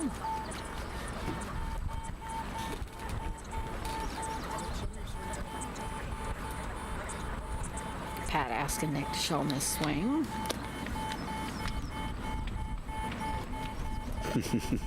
I wouldn't even mention 2021 if I knew he was on the stream. And Here's a line hit. drive right to Nick. It's bounced over his feet back over to Corian. Corian has grabbed it, and that is out by Corian White.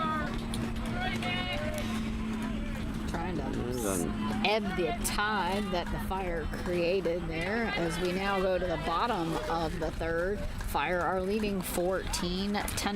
That was a good play, and we'll go to the bottom of the third. And yeah, I would not have mentioned 2021 or anything about that if I knew that my longtime friend and pitcher and former play-by-play announcer, and I don't know, I spent about an hour and a half rattling off accolades. Kevin Simpson down in San Antonio. Graham just spilled the beans that you are tuned in and watching. Appreciate it. If we sound tired and hot, it's because we are. We thought there was a chance this game would be moved back to 6 o'clock. It was not. And we haven't had lunch. So, Way the cookie list crumbles. Since we have not had lunch or cookies. no soup for us. Although I did have a good bowl of chicken noodle last night. And I'm going to probably have one again tonight to get this instrument, which hopefully sounds okay to y'all. In my ears, it sounds like I'm about at 80%. But I'll tell you what, I don't know about Rosina, but I was fighting it harder last year for whatever reason. So we'll get through this. Well, the one positive for all the moisture in the air is that I guess it is good for the throat. Well, that's true. At least the dry air isn't cooking our And lungs. we had dry air last year, but it wasn't as hot. It was beautiful here last year. We lucked out in St. Louis in late July. It was it's like in the 80s, and Yeah, it was a luck last sometimes sunny, sometimes we had some clouds, but like no rain. At least that I can year. recall. Grant Simpson for the edge. Again, it's 14-9. Bottom of the third. No Grant. outs for the edge. Grant played 1 year with the Bayou City Heat. High pop up, and that is going to be foul and almost caught by our third base umpire. Grant broke in as a rookie last year, was Rookie of the Year, and so got invited to the All-Star Showcase, and then promptly right after that, Lupe Perez went and took him and brought him to the edge. And Bayou City, I know they finished out of the top 8 this year. They were going to be somewhere 9 through 12. All the Catching a tip. all the rankings went topsy-turvy this year. I mean, who knew that BCS was going to beat New Jersey yesterday morning and beat them soundly? Beat them, I think they said 13-5. Line drive over to Mike Coughlin's dropped down. It's popped over his body. And Scott Hogwood coming over, but he is going to be safe. Oh my. Now Edge are into the double digits as it's a 14-10 game. Some of these plays would get made. And I'll tell you who's not going to wear out, though, Jeremy Lopez. He got broke in on this his first year as a pitcher when the Jets lost to the Blackhawks on Wednesday afternoon in a quarterfinal.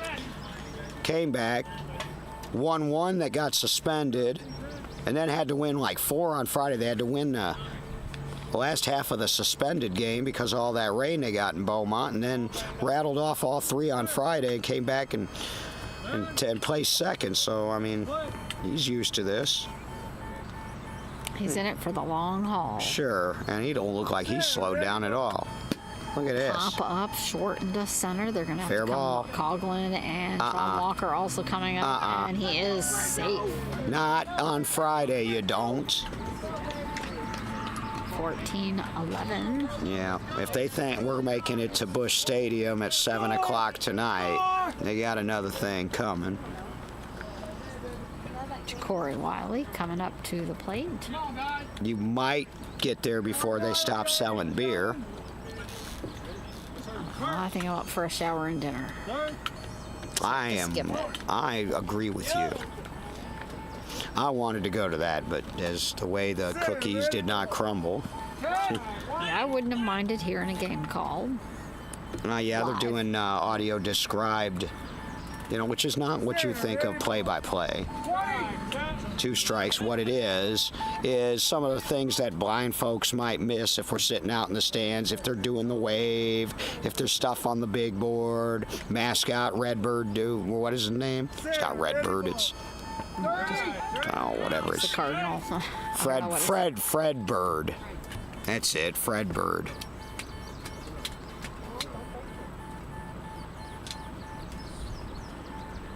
Ready, ball. And it's going to be a low grounder over to Coughlin. He stopped it, and he's got his hands on it, and that is going to be an out for Mike Coughlin. Still 14-11, bottom of the third. Well, Coughlin's making some plays he's supposed to make, and he's not making some plays he would usually make. We got a 3-run game here. Nick Mulhern up. As we are past the 4 They're asking o'clock him if hour. he is able. So this game was supposed to start at 2, and we're about an hour and a half into it now, and we're still in the 3rd inning. Here we go. And now the wind that we had earlier is stagnant. We got nothing now. Ready, ball. In fact, the only real cool breeze I can remember was on Tuesday afternoon when it almost stormed, but then didn't. And then, yep. When we were sitting here listening We to could thunder hear in the some thunder. distance, but we didn't feel a drop of rain. But then I guess it did pour here after we left. There were a few. We must have been living right, because by the time I got to the hotel across the river in Missouri, it was sunny. And so I can maybe guess it was pouring here and it was sunny there.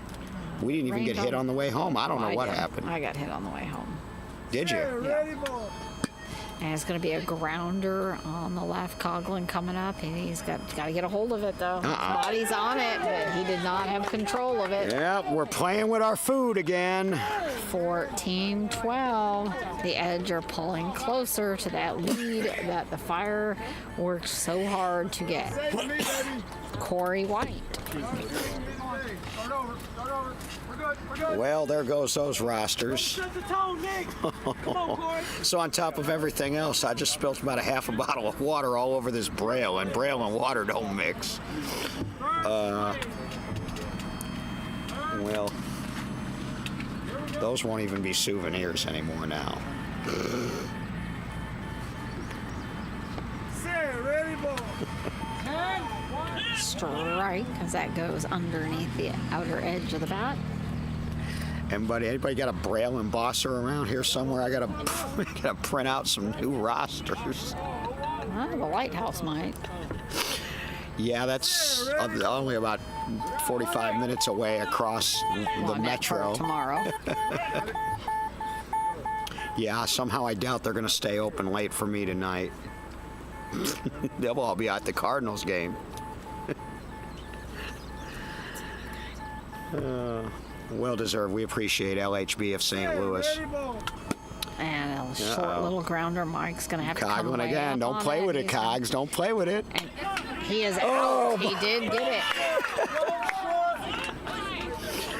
Just barely got that. Well, that was close, but Cogs got it up, according to Mike Woodard. It's going to be Corion now coming up to the plate. Two. I don't know what happened with Corey there, but he didn't seem to get to the base as fast as, because I thought he was going to score. I didn't think Cogs was going to get up to that. Corey must have not been running all out down the baseline. All right, so now Corion's got a chance to prove he's faster. No, he overturned the call. See? So they're saying safe. Yeah. Yeah. All right. He still was slow, but Turn the page. Here we go. Back to run. Yeah. oh, no, we're not making it. Jerry Wendell, who is rarely wrong except on some field assignments sometimes. LOL, Jerry. Jerry tells me the Cardinals game is at 6:15 tonight. So unless you got a helicopter waiting in the parking lot, Pop up that's into got good air. Center and past Scott Hogwood. Oh, forget it. And he's going to be safe as well. All right, Corian was faster that time to the base than Corey. It really depends on who you ask which one's faster, but he was definitely faster than Corey. They both scored, but his doesn't have to be reviewed. So now that should be tied again, 14-14. He hit, you caught. Start it up again, G. What? Grant Simpson, and it looks like we might be getting another ball.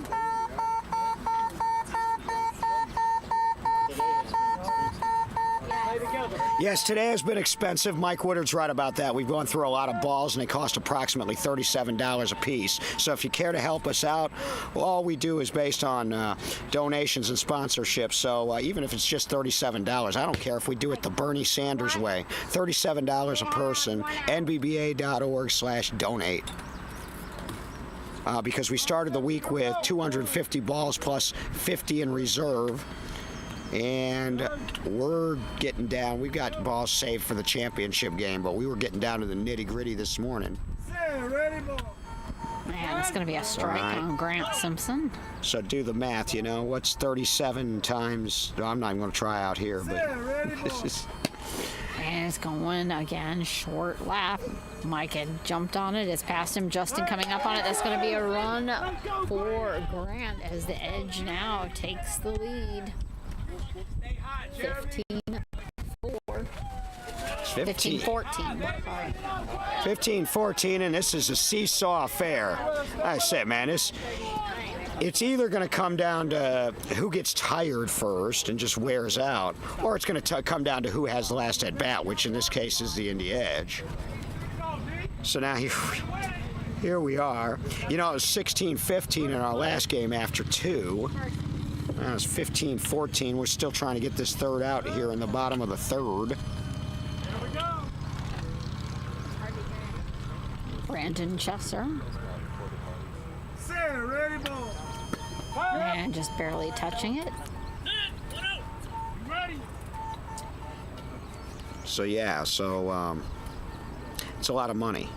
That's like almost $20,000. And it's going over to right this time. Past Sean Walker. Nick Silver trying to grab a hold of that. And Nick Silver. Nick Silver for the putout. All right. Didn't mean to sound so surprised, but that will bring he Jacory made the up play. to the plate. And that is only the second out. So like, Yeah, because that one was reversed. that one was reversed.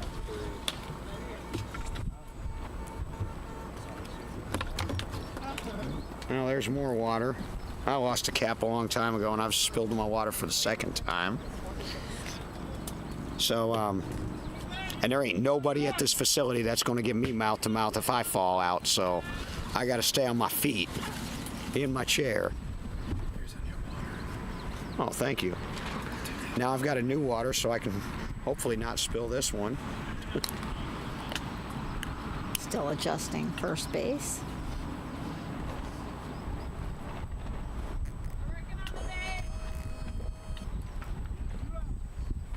Jacory Wiley up for the Edge. 14-15, bottom of the third. Edge leading. Fire might want to think about getting this last out and getting back under the 10. This ain't the first time they've been out there forever. Strike as that goes under the bat. The Thunder dropped 11 on them in one inning and 13 on them in another. Another strike as it goes under the bat again. Swinging a little hard. Spinning around just a bit. Hey, Lascano, is he out there or is he DH? Yeah, he's out there.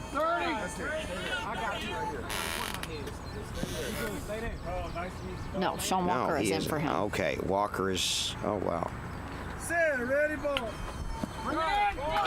And that is going to be that out. The anger there rolling off of Jeremy as he tosses his face mask. Not bad, though. Well, we're halfway through this game, which is already an hour and a half old, but we really have nothing decided. Edge by 1, Fire coming up. Fire coming in to take their at bat. Edge getting some needed drinks and towels across their faces to wipe some of that sweat off before they head on out into the field, which they are now doing. Again, thank you to all our volunteers running water back and forth, scorekeepers, base operators, base judges, people making sure that we have balls run from field to field, spare bases, all the volunteers that help to make this game possible. A great big shout out to all of you wherever you may be and whatever job you are doing out on to make this work. We couldn't do it without you. And I'm going to mention it one time, and then I'm never going to mention the 2025 NBBA elections again. Congratulations to the winners announced last night. Your new first vice president and tournament director, Darnell Booker. Your secretary unopposed, Steve Guerra. He's scary. Nobody even wanted to run against him, man.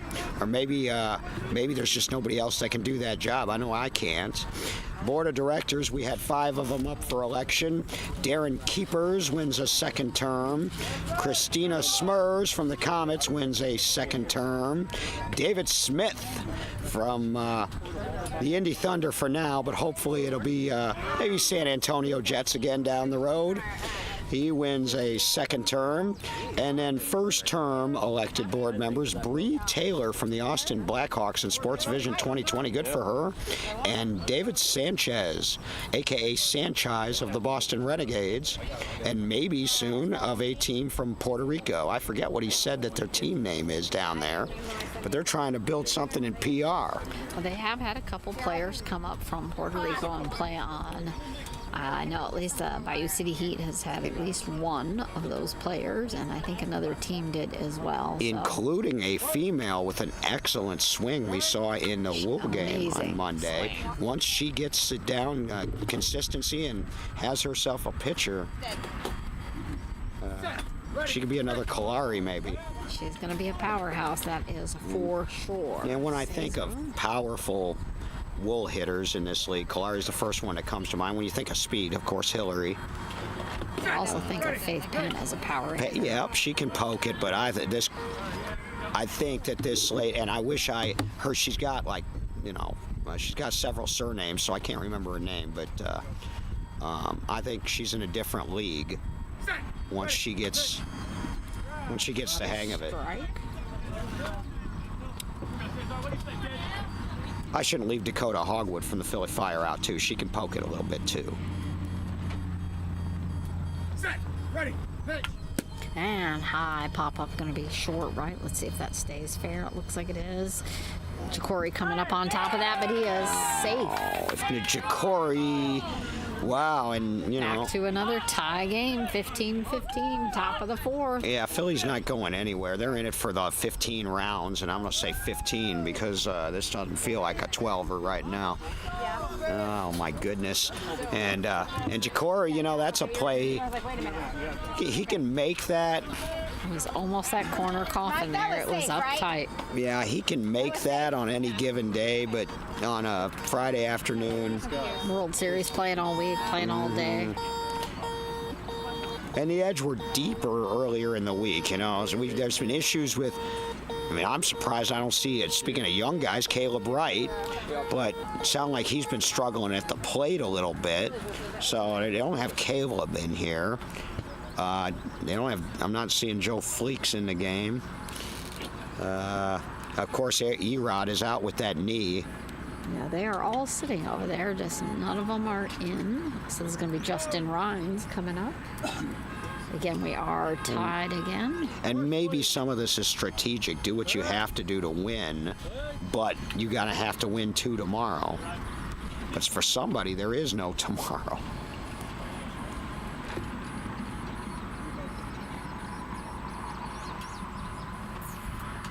Set, ready, pitch. Just underneath the bat.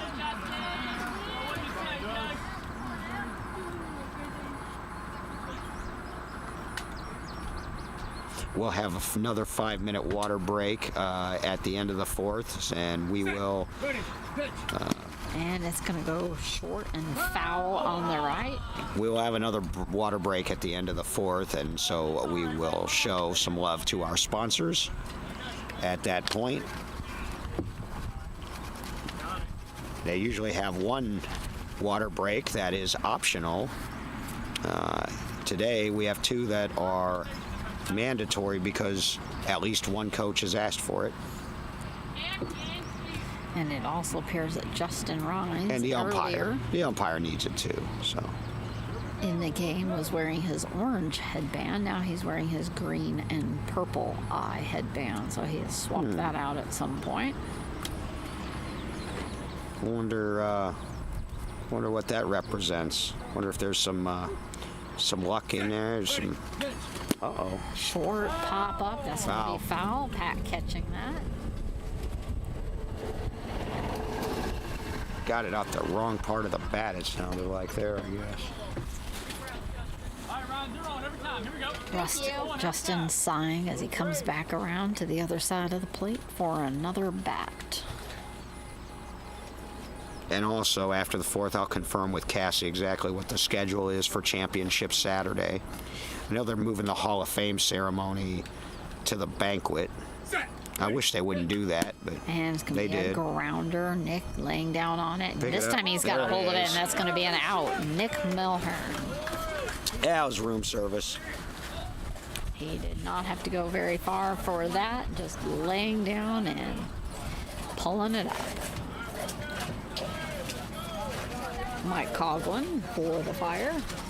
Still sitting at a tied game, 15-15 at the top of the fourth. Yeah, this is a fascinating game, all things considered. I just feel like if the Fire don't get a couple here, I just feel like the Edge could, and Lopez could hang a 10 spot on them at any At time. the end, yeah.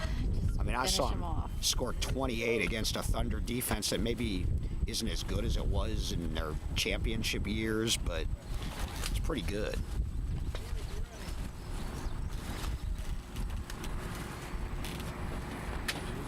Lefty Mike Coughlin. And a little bit low, catching the edge of it.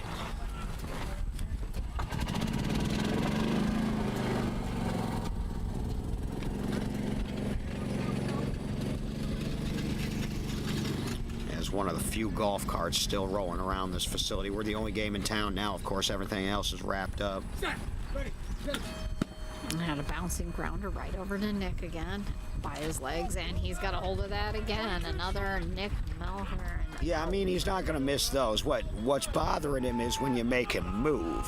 If you don't make him move much, he's still going to get down there and get it up. But just like kind of what we saw with Eric yesterday, when you make him move, especially laterally, he's having trouble. Is that 2 outs? That is John Marr just coming up to the plate. Nick with both of those out. Yeah, they need a couple more. The Edge have the hammer. And unless Lopez isn't striking people out like crazy, he never does. But unless he starts, I don't see the Fire being able to hang a 3-up, 3-down inning.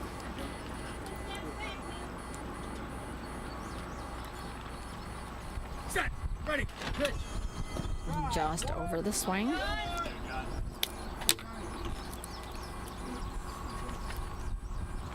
Here we go. The Honorable Pat Krause ready to bring it in again.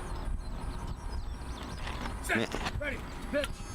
High pop up Shot. way out there by Corian and Miguel Tello running for that, but he is safe. And the Fire once again take the lead by 1, 16-15.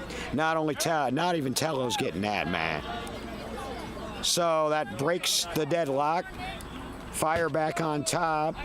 They are with 2 outs, and Scott Hogwood coming up to the plate as Johnny Ma heads across the middle of the field, coming back up and now correcting back over to his bench.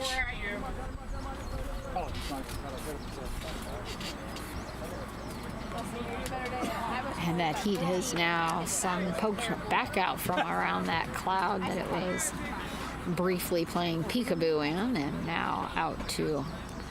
And I would tell you us. who's spotting out there for the edge, but I'm not sure. I didn't recognize the voice of one of those spotters. Let's see, I believe it is Lisa Gilchrist is One of them is Lisa. Who's the other one over there? is- I have no idea who that is. Might be Catherine Perez. Oh, it probably is Kat. You know what? You know what? Is it? I have right now. Let's I have see Nick here. standing between me and them. So In the on-deck circle, hoping he can get an at-bat. Maybe Hogwood can save him one. no, I'm Nick Mulhern out there, Oh. and she's right behind. Yeah, And so I can't wrong really team. see. It's a Nick, just a different Nick. Yeah, wrong Nick. My bad, Mulherron.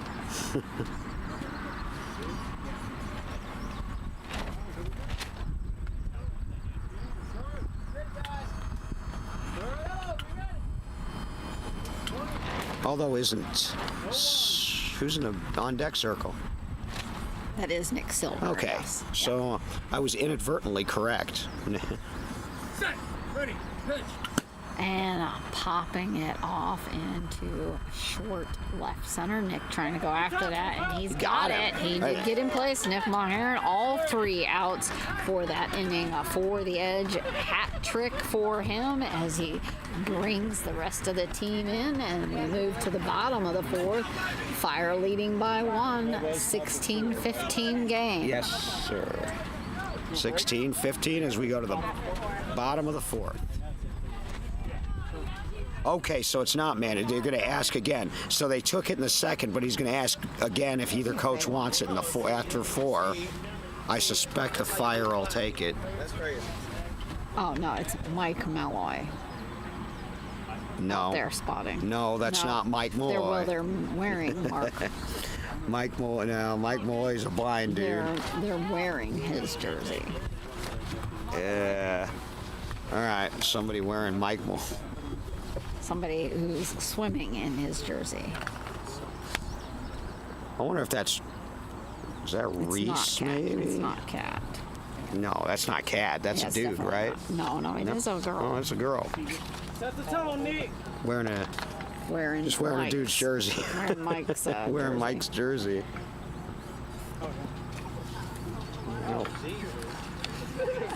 Edge coming up to bat, and this is Nick. Had all 3 of those outs, and now he's up to bat.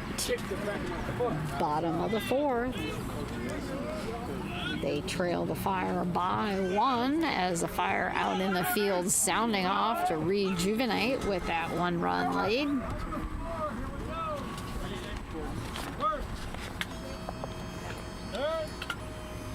Let's play. Set the tone, Nick. Let's start with you, baby. I wonder if that's Melinda Best. Set, ready, ball. Oh, and Jeremy jumping over that ball to keep it fair as it runs right up the middle. Scott's going to have to come up further than that, and it's too late. Nick with a run, and we are back tied again, 16-16.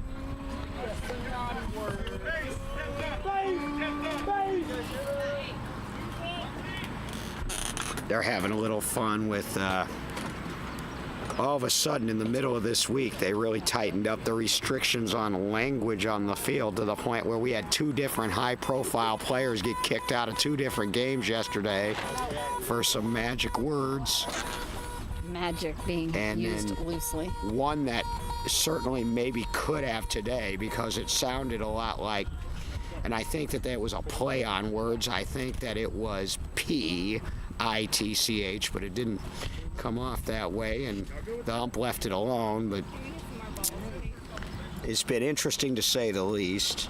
Corey White as we have a ball being held up by Jeremy.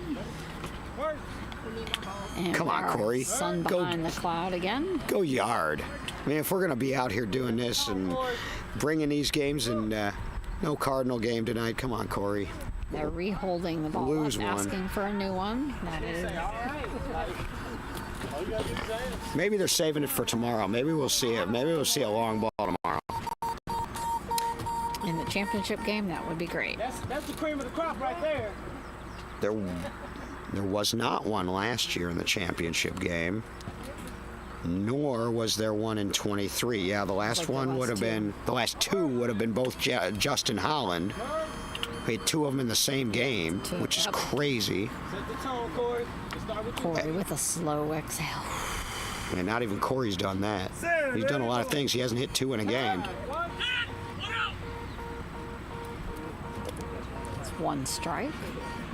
In fact, the only one besides Holland I know of to hit 2 home runs in a game, didn't do it at the World Series, did it in Bolingbrook last year, and that's that Caleb Wright I was talking about. Over the top of the bat, another strike. Except Caleb did it against the Comets, and he did it in back-to-back at-bats. He's over there sitting on their bench. ready, ball. And rolling off right into the catcher's mitt. Zion Prince hit a home run for the Archers today, his first of his career. He's like 19. He's good-looking prospect, man. Blue chipper for sure. Taking a pass.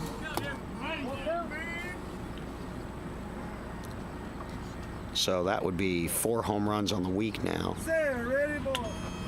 And that's going to be a strike. Corey strikeout. Hey, that's not good. That's two strikeouts in the game now for Corey. Huh? Shaking that off, and Corian comes up. Still tied 16-16.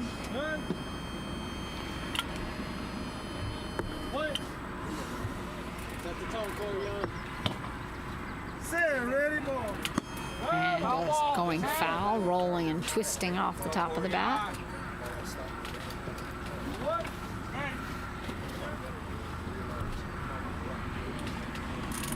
Resetting up along home plate.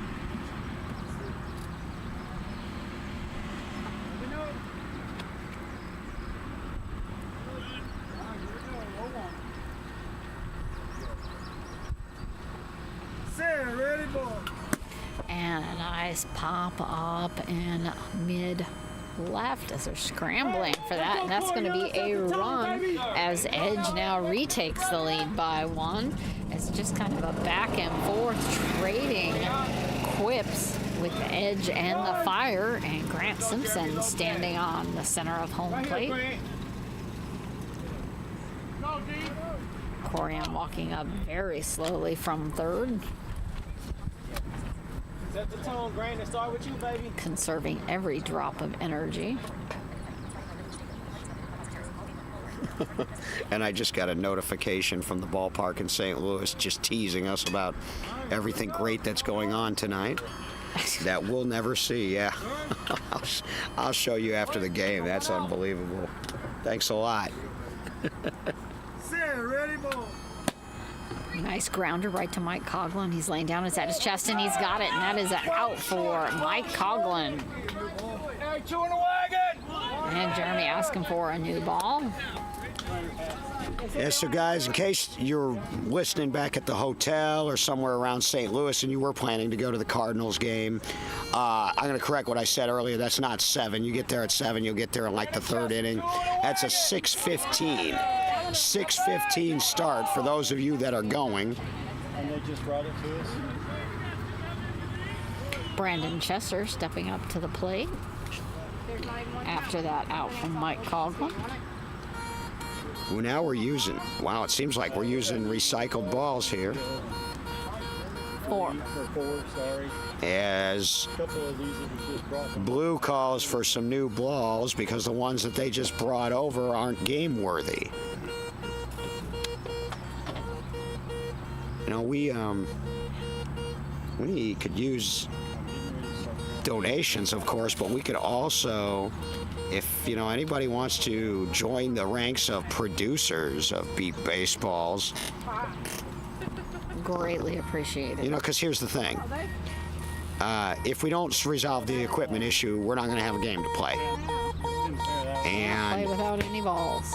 one of the best things that Blake Boudreau did in his administration was right away hit the ground running with an initiative for Fonzie Medrano to start making these balls. You know, but he's only one, and that got us through. Had he not started producing balls, we might not have had a World Series in 2021 in Wichita. But this was not supposed to be a forever solution. And here we are in 2025, 8 years later. Still struggling. Still struggling. And we love Fonzie. We appreciate all he's doing. And maybe he just needs some hands on deck. So, you know, if you're interested in trying to make beat balls. Ready, ball. Just under the bat. You know, there is bases being taken with Booker. Brought a set of wireless bases with him this week that sounded pretty good. I know the people in St. Louis have been using bases that they made themselves, and Darren Keeper's out in California. So the base issue seems to be advancing. But Taiwan came, and Taiwan can't get, you know, they're having trouble getting balls back home, too. Ready, ball. And just barely staying alive. I figured they'd be making their own and maybe want to sell to us, but they want balls as bad as we do. Oh, And there's a shot. nice line drive right to the left center. And, beautiful by Justin Ryan sliding over there to back him up, sliding right in front of that and scooping it up. And that is going to be an out. Style points, man. A slide and scoop and left, deep left from Rhines. So we're closing out the fourth at 17-16 before we have our 5-minute water break on this game that we all love so much. And speaking of love, we love our sponsors. Blind Institute of Technology is proud to be a home run club sponsor for the National Beat Baseball Association World Series Game of the Day. Is your business stuck in a slump? Still struggling with outdated systems while the competition runs up the score? Step up to the plate with Blind Institute of Technology, the MVP behind equitable training and job placement, digital accessibility consulting, and Salesforce expertise.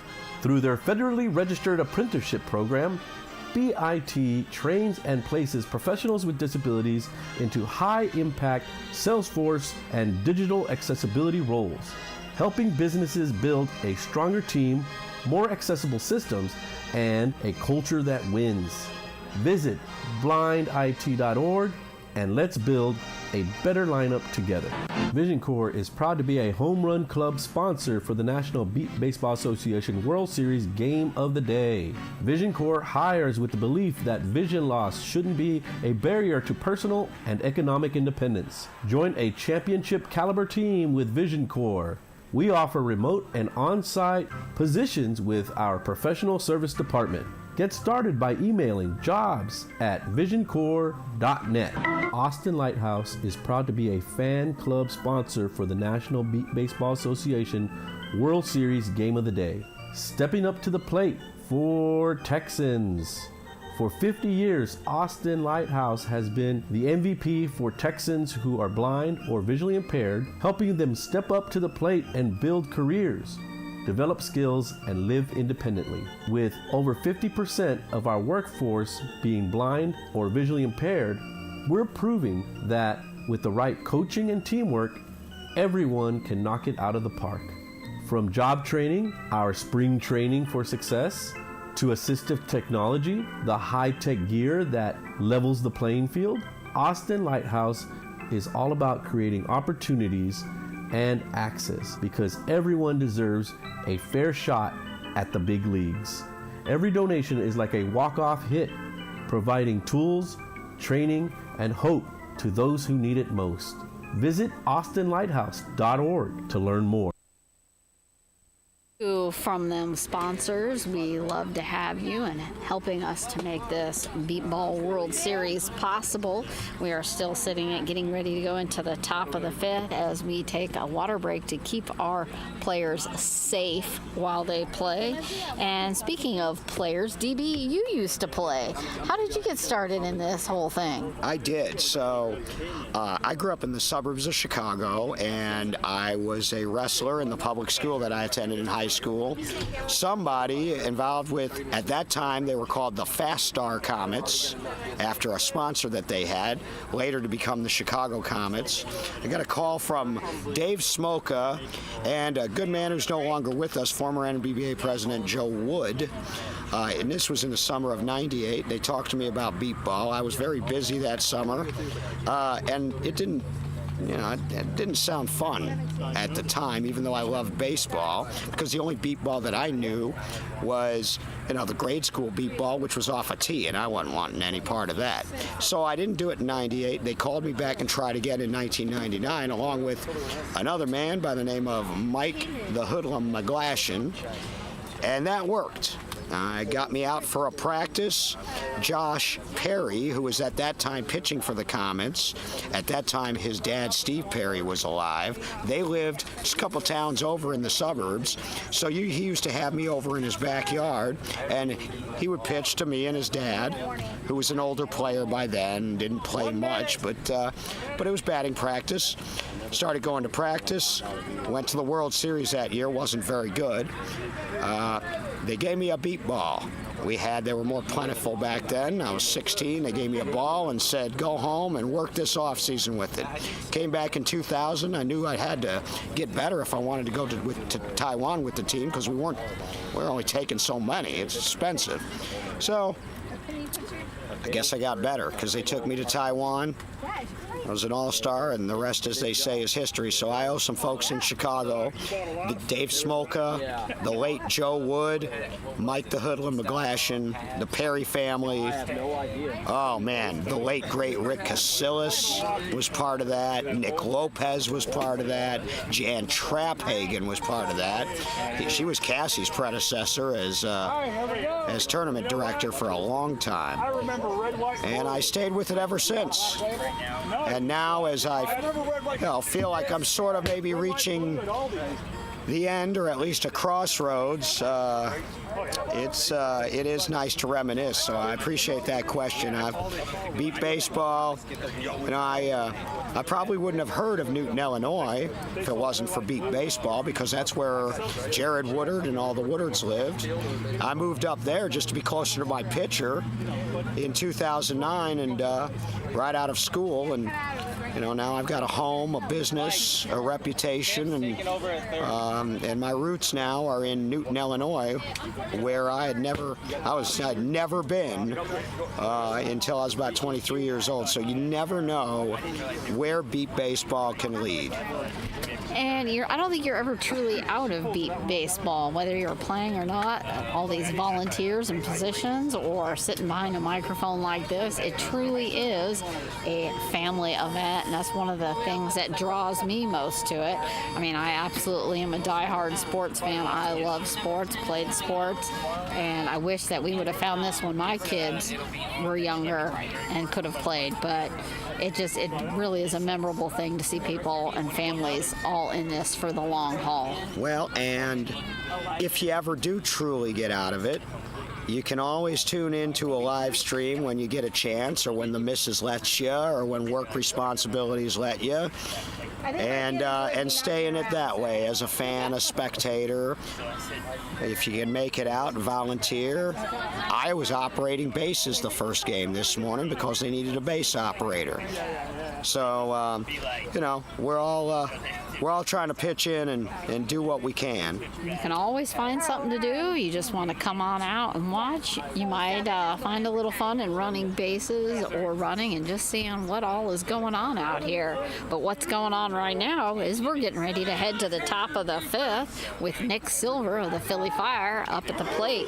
It is a 17-16 game, Edge leading, and the Fire desperate to climb back from that one run. All right, here we go. Game on. Top of the fifth. Set. Ready. Pitch. And that's going to go under the bat for a strike. Number 7 is right. Kraus and Lopez battling now late in the game and late in the day. Ready. Pitch. And it's going to be a short little grounder. Nick Milhern come up on that. He's caught it in his body, and that is going to be an out for Nick. We need to move up for that. So, look, it looks like whatever was ailing Mulherron earlier seemed to be rectified a little bit. He's got about 4 or 5 putouts here in the last And 2 most of those innings. have come right to him. He did have to go a little bit further for this one, but getting good placement ahead of time. And But is he still limping badly, or does he it look doesn't like seem he's like moving he's better? Yeah. he doesn't look like he's limping, but he's still not moving super fast. Not quite favoring it. This is Caesar. Here we go. Well, at any rate, 1 out. And That's where it all starts. Set. Ready. Pitch. And taking a pass. so it seems like no matter who hits in that 6th spot, whether it's Casey Kraus or somebody else, they take the first pitch. I wonder if that's a Pat thing or what it is. And pop up into right, and Caesar running wild again, and then curving back in, and he is safe. That is going to be a run. Tied again, 17-17. I don't know how many times we have been tied back and forth in this hotly contested game. Well, I think as many times as Lascano has scored. What is that? I have him like 4 for 5 now. It's insane. I think they've just gone through their batting order for the 5th time. Yeah, I think he's 4 for 5. Good job for Lascano, who's maybe only in this game because Casey Kraus had to go and get checked out. Caesar wearing his goal fix with the orange triangles taped across each eyepiece to look like some wicked eyes. And this will bring Justin Rhines back to the plate, keeping most of his head and face covered.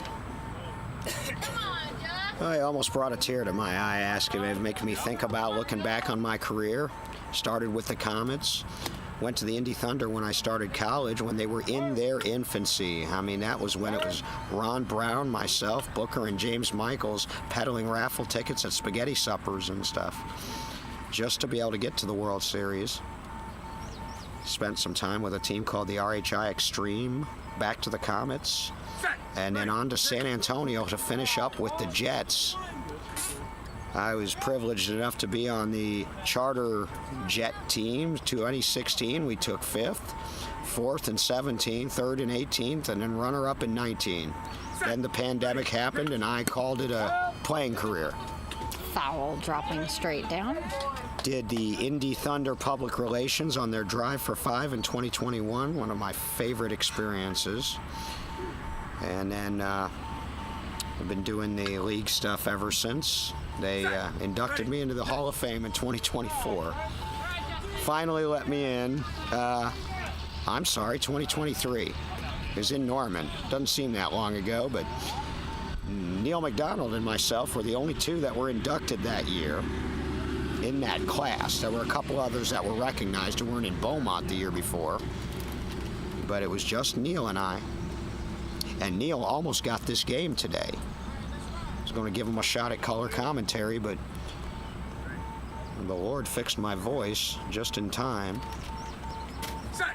Ready. Gonna take a pass.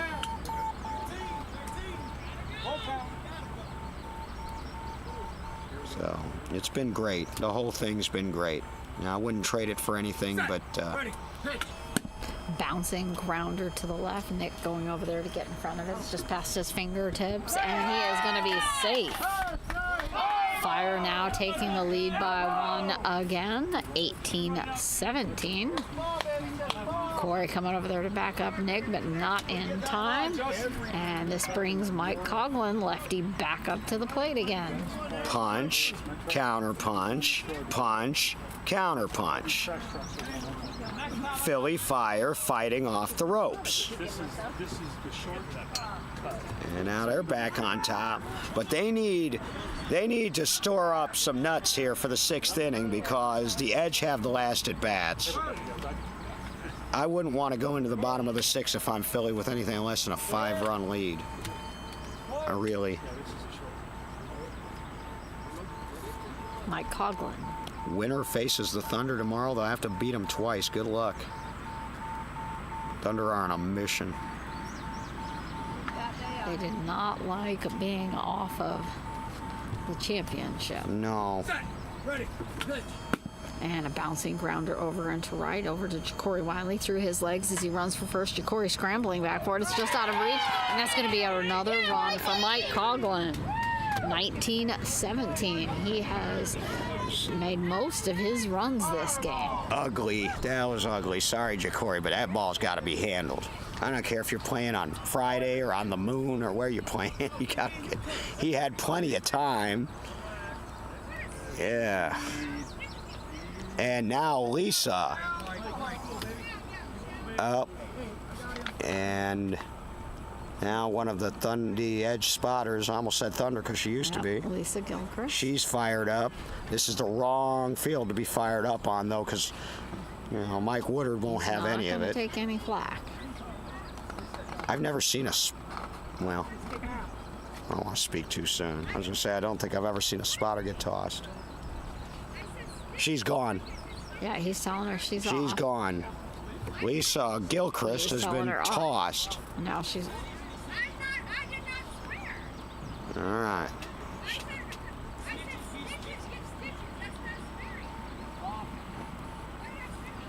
All right, so we're going to have a break while they try to talk an angry Lisa Gilchrist off the field. As soon as she gets off the field, maybe we can continue this game so we can all get home. I love Lisa, but now's not the time for this. All right. And now Leah is So out. she'll watch the rest of this game. So Leah is now out there. It is hot, and tempers are getting hot. And now we'll get back to the game.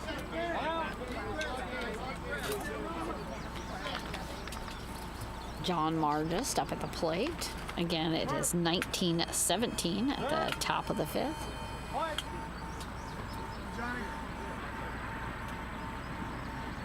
The Thunder the Edge need to keep it together here. Despite that little distraction, they're in this game and they've got the last at bats. But if you think that Pat Krause and them are going to fold, you got another thing coming. Ready. Pitch. Just underneath the bat. As he's unrattled, and look at Pat just working.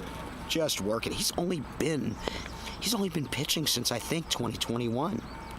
4 years. It's unbelievable. Yeah, I don't think I saw him before we came back from COVID. Set. Ready. Pitch. It's And incredible. A nice line drive just past Nick and going under his arms. Corian coming over there to get it. And Corian with that out. Corian White for the putout. Well, Corian can play defense, so good play there by Corian. They needed it too. If nothing else, for a little pick-me-up. Scott Hogwood coming on up to the plate.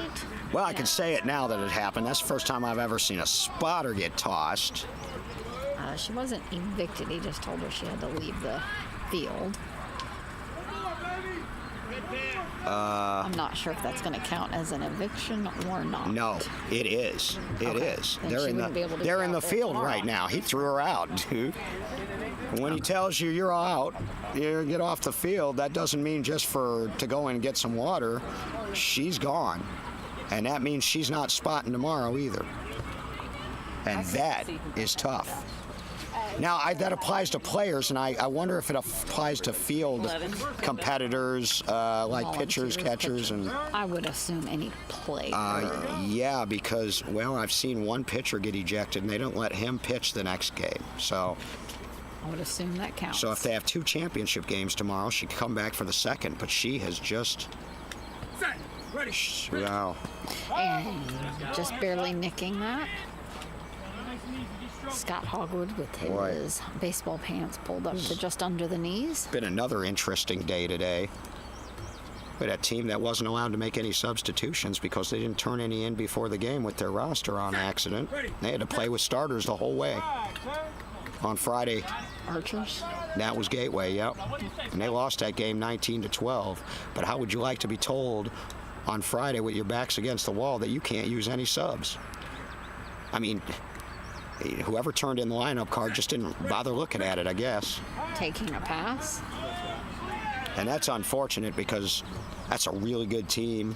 You know, it may or may not have made a difference today, but you don't want your season to end like that.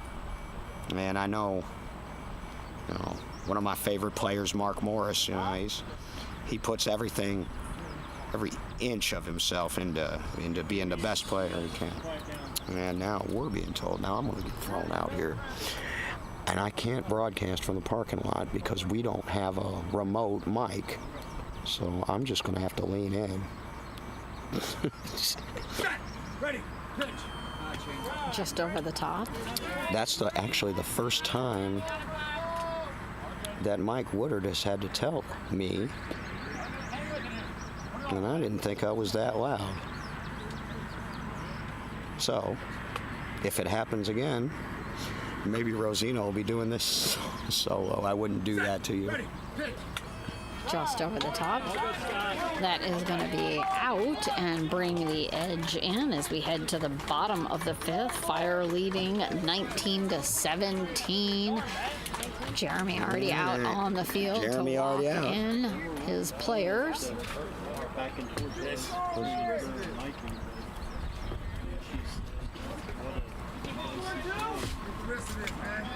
I can hear that clear.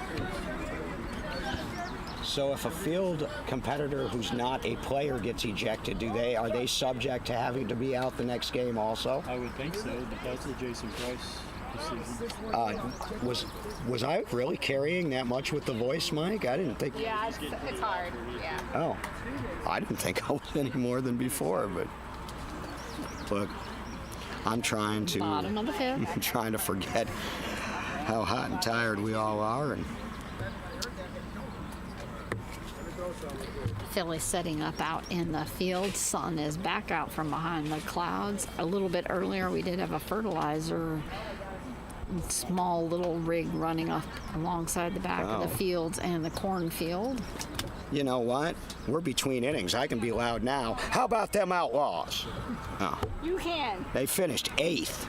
8th place. They had a roster of 8, and one of them was kind of hurt, so they were running with like 7 yesterday. They beat New Jersey, and they beat Cleveland, and they really gave Oklahoma a good game. They just ran out of steam. And how about that 8th? How about? Good for those BCS Outlaws. Oh man, that little team. I'm proud of them. Romack, Hillary Oswald, and Alex Quick. His name fits his definition. He's quick. And we are all set in the field. That Aguiar player, they got Pedro. over from Austin. He's not bad either. Pedro. All right, Corey here we go. Wiley. I gotta whisper now.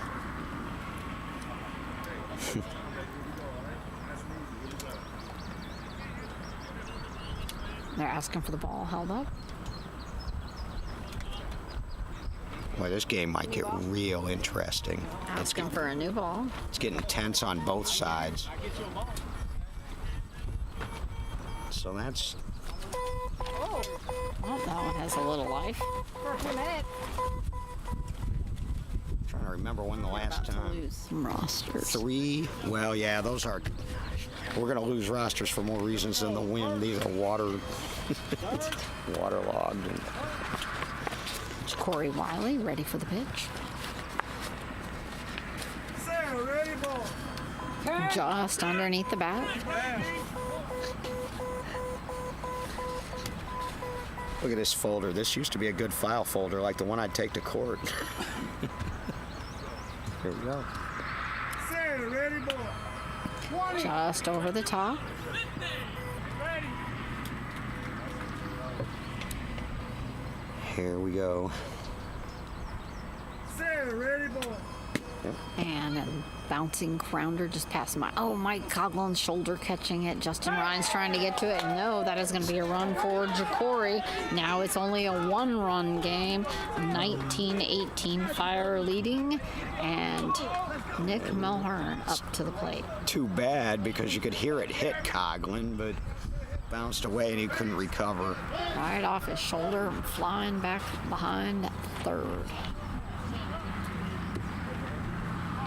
So if he'd have gotten that in an armpit or in an elbow pit, you call that crook in your elbow? Is there such a thing as an elbow pit, Rosanna? I think they call it that, actually. Okay. What about your knee? Is that a knee pit back there? Mm-hmm. I'm going to leave it right there. And a nice hard pop up the middle as he runs for first. They are scrambling. And that is going to be a run for Nick. And we are back once again, tied 19-19. Oh, Nick is limping back in. He is definitely favoring that knee and limping. Now it's going to go to Corey White as most of the defense position heads back into their spots. Nick Silver and Justin Rhines after having a run out to the back. Jeremy bringing that ball in. There's not many people here. We must have a ton of viewers. Thank you for watching. Hopefully you're back at the hotel and in the bar cranking that up for all the pilots and folks that are staying at that hotel. High and foul, almost going to land on John Lykowski Jr. over there with his camera beyond third. We wouldn't want that. That camera's put a lot of work in this week. John Lykowski Jr. is our social media specialist, so all the photos that you've seen on our Facebook page, all the little short video clips, and all of the score updates and things like that, that's John Lykowski Jr. from Lykowski, formerly of Lykowski Studios. Dropping straight down, Corey White. Again, we are tied 19-19, bottom of the fifth. Corey struck out a couple of times today. Gonna wait for that golf cart to finish getting out of range. And here we go. Stay there. Sarah, ready, ball. And not quite to our table. Yeah, so should have I. Sorry. Right, I'm like,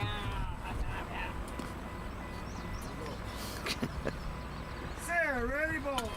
And a hard one way out into deep left. Justin scrambling. He's knocked it past him, and that's going to be a run for Corey as now the Edge takes the lead. 2019, cheering from that Edge bench. Back and forth we go, and what do you know? It's late in the game, and Corey White gets a clutch hit. Yo, be quiet. It's getting interesting now. 20-19 Edge. Corey going to the plate, and a much happier Corey as he comes back from this hit versus his last. Still going to take a while to get that ball brought back up.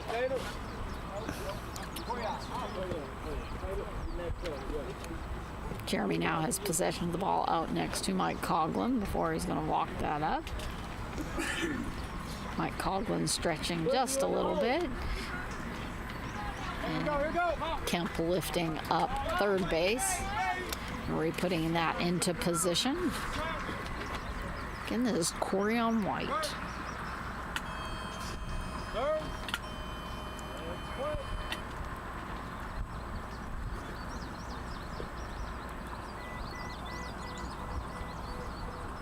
Reese. High pop up into deep mid behind Scott Hogwood. Well, John Barr just going over before that, but that is going to be safe, and that is a run. 21-19, 2-run lead. And looky, here we have Caleb Wright.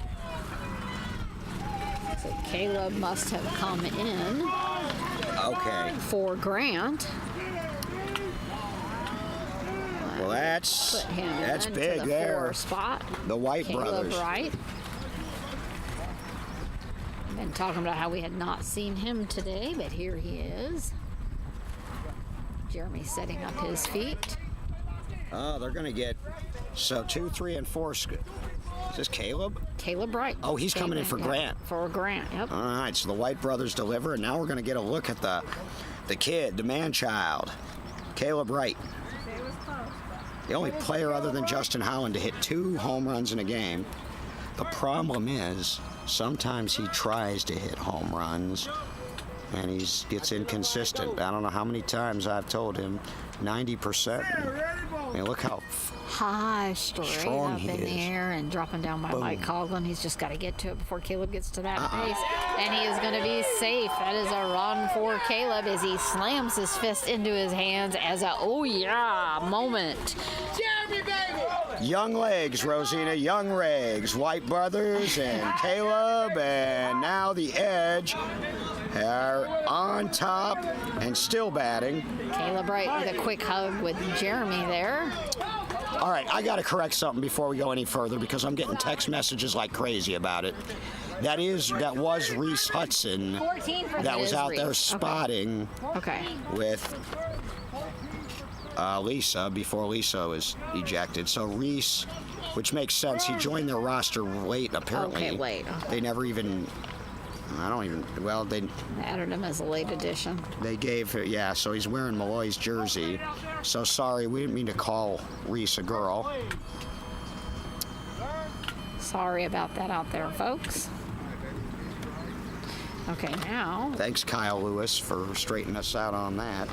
I don't always see my have messages another- right away, but sub is in.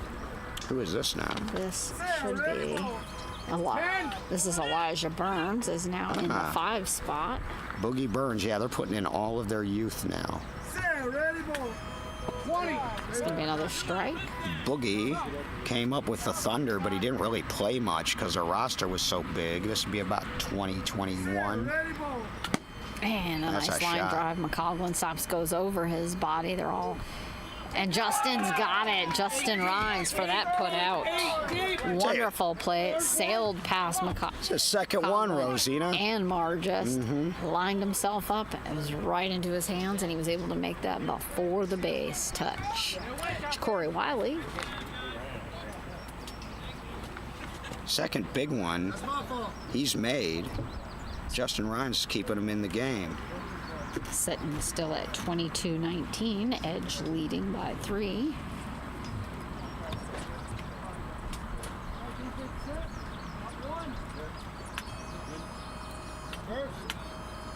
Corey Wiley.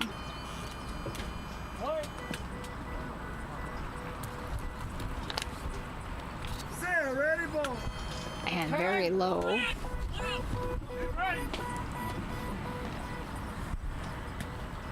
Blake Boudreau, our former president, from 2017 through 2023, he is tuned Almost taking Jeremy's face off. Goes down to Scott Hogwood, stopping it with his body, and he has it. And it is out. Scott Hogwood. in. So Hogwood and Rhines make big plays in the inning to keep the fire close. Starting over with Nick Melhern, but as we saw last time, he was limping coming back from first base.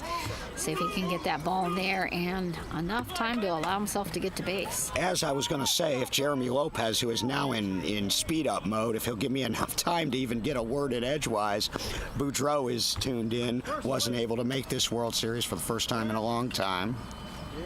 Yeah, they must know something. They're speeding up like crazy here.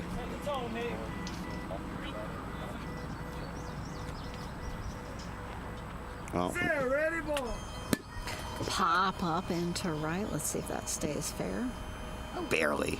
Unbelievable. Nope, it is foul. It rolled at the last second after Nick had even got past Sean Walker. I was afraid they were going to cry stop, but he was running a little wide, so it was all right, but then rolled foul. Well, Mike waited as long as he could to make that call just to make sure. Unfortunately, that means the runner was pretty well to the base. He's going to have to walk it all the way back. But you want to get that right. The last thing you want to do is make a call and have it scoot and you're wrong. Not in a game like this. This is Not this tight. Not too this big dire game. at this point. Bottom of the 5th. No tomorrow for one of these teams. This was found on the ground, so I filled it out. Tight game. It was from the Thunder. Nick back up at home plate. He was limping slightly coming back. Quick on the trigger.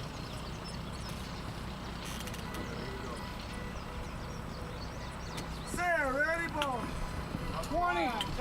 Just over the top.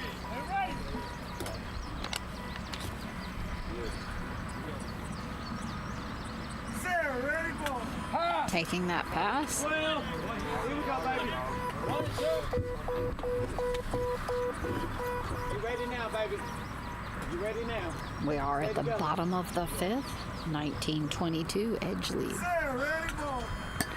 And just getting a little nick on that, dropping down. Stay together, right here.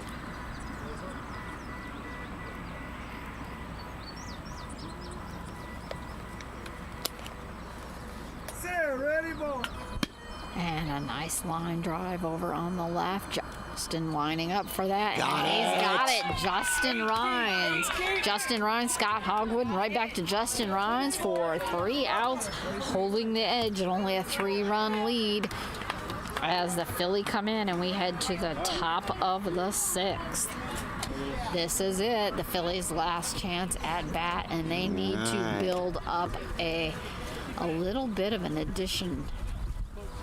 All right, it's winning time now. Top of the 6th, close game. Call your friends, call your neighbors. If you're out at Walmart, go over to the electronics section and turn up all of their devices and tune them in to add NBBA 76 on YouTube so all the shoppers can listen. If you're out running errands, you're stuck at a stoplight, crank up the Bluetooth and crank it up, especially if somebody's right next to you with their windows open so that they can hear it. If you're out at one of the local watering holes, tell the bartender, hey man, just put it on the television, put it on that smart TV. We want everybody in the world to hear and see the 6th inning of the elimination final between the Edge and the Philly Fire. Winner goes to the finals. Loser finishes 3rd. Fire coming up, needing 3 to tie. 3 to tie. 4 to take the lead, and they're also going to need to build that cushion. A big fluffy pillow cushion. Nick Silver up to the plate.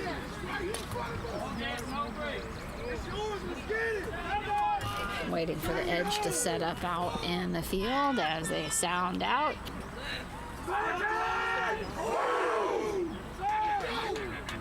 Leah pulling Jacory back a little bit further.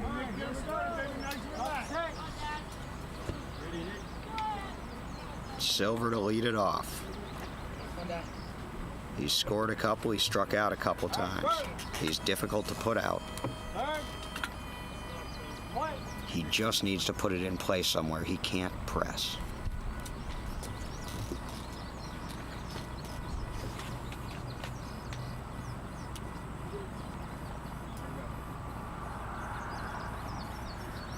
Set, ready, pitch. Just under. Kraus wants the top of his bat, not the bottom, but with Nick's speed, what he really wants is for him to put it in play.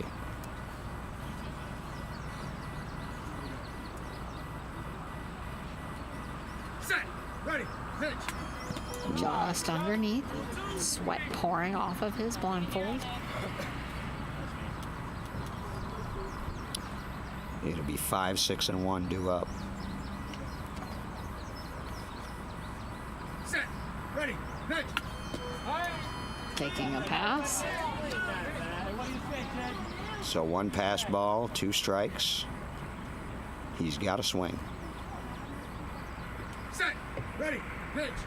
And just getting a nick on that. And now we've gone as far as we can go. Full count. Nobody out, top of the 6th, 22-19 Edge. Fire chasing 3. No Casey Kraus to bail him out either. Set, ready, pitch. Pop up, and that's going to be foul on the right. That's the right idea. That's the right idea. If he can just put that one over that line and decide that he was a little late, but that's the top of the bat.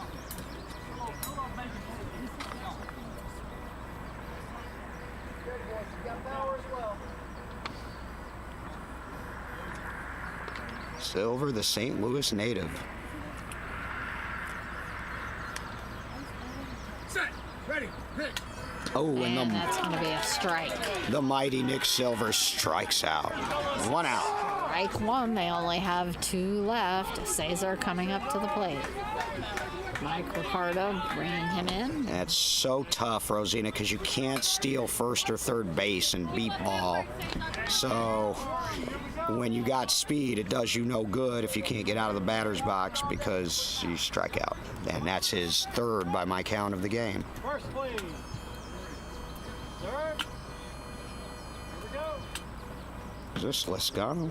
Yep. He's been their Cesar. hero out of the 6th spot. Him and Rhines, Set. Ready. Pitch. who's on deck. And he took the first one again. Justin. Yeah, Rhines on deck. So, Lescano. Set. Ready. Pitch. And just over the top.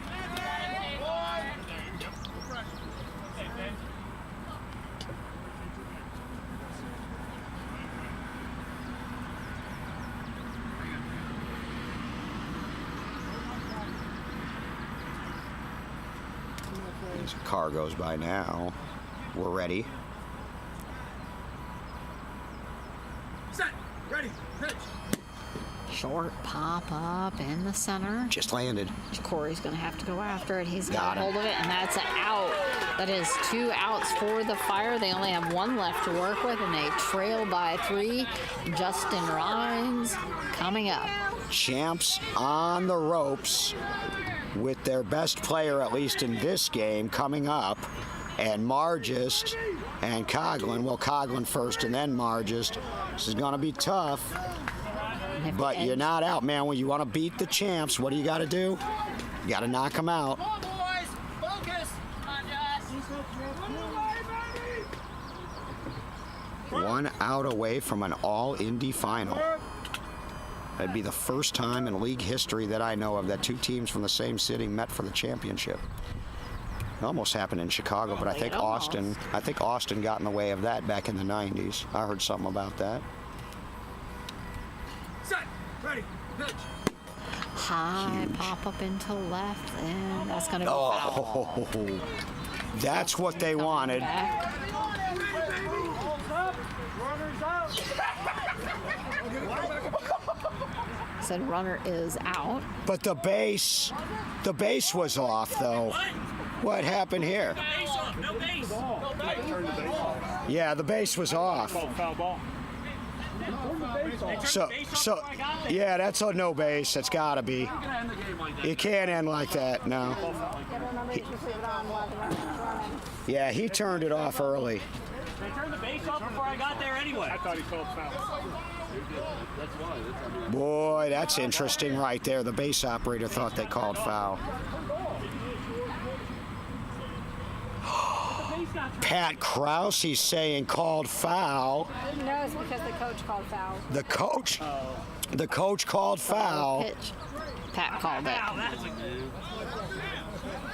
Unbelievable. That is going to be the game. And that's the end. And that 22-19 Edge.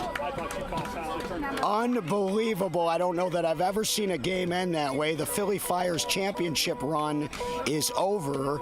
The Edge will face the Thunder tomorrow. And what it sounds like happened is Justin Rhines hit the ball. Krause said foul ball. The ball, in fact, was fair.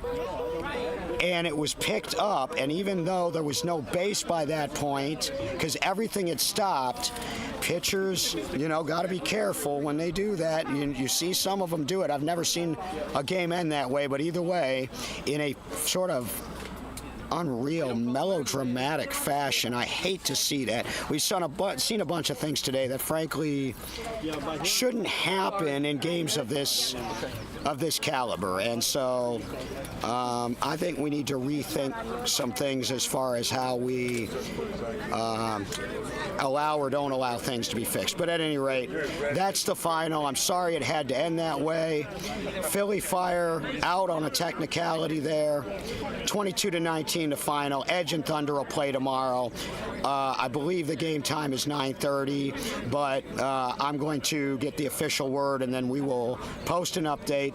Thank you all for tuning in. That was a great game with a lousy finish. And I'm going to say that right now. I'll say it one more time. I rarely give strong opinions, but that was a lousy way for a championship team to get knocked out. 22-19 the final. For David Benny and Rosina Foster and the rest of our hot and tired and hangry production crew, we will see you tomorrow, ripe and ready to go.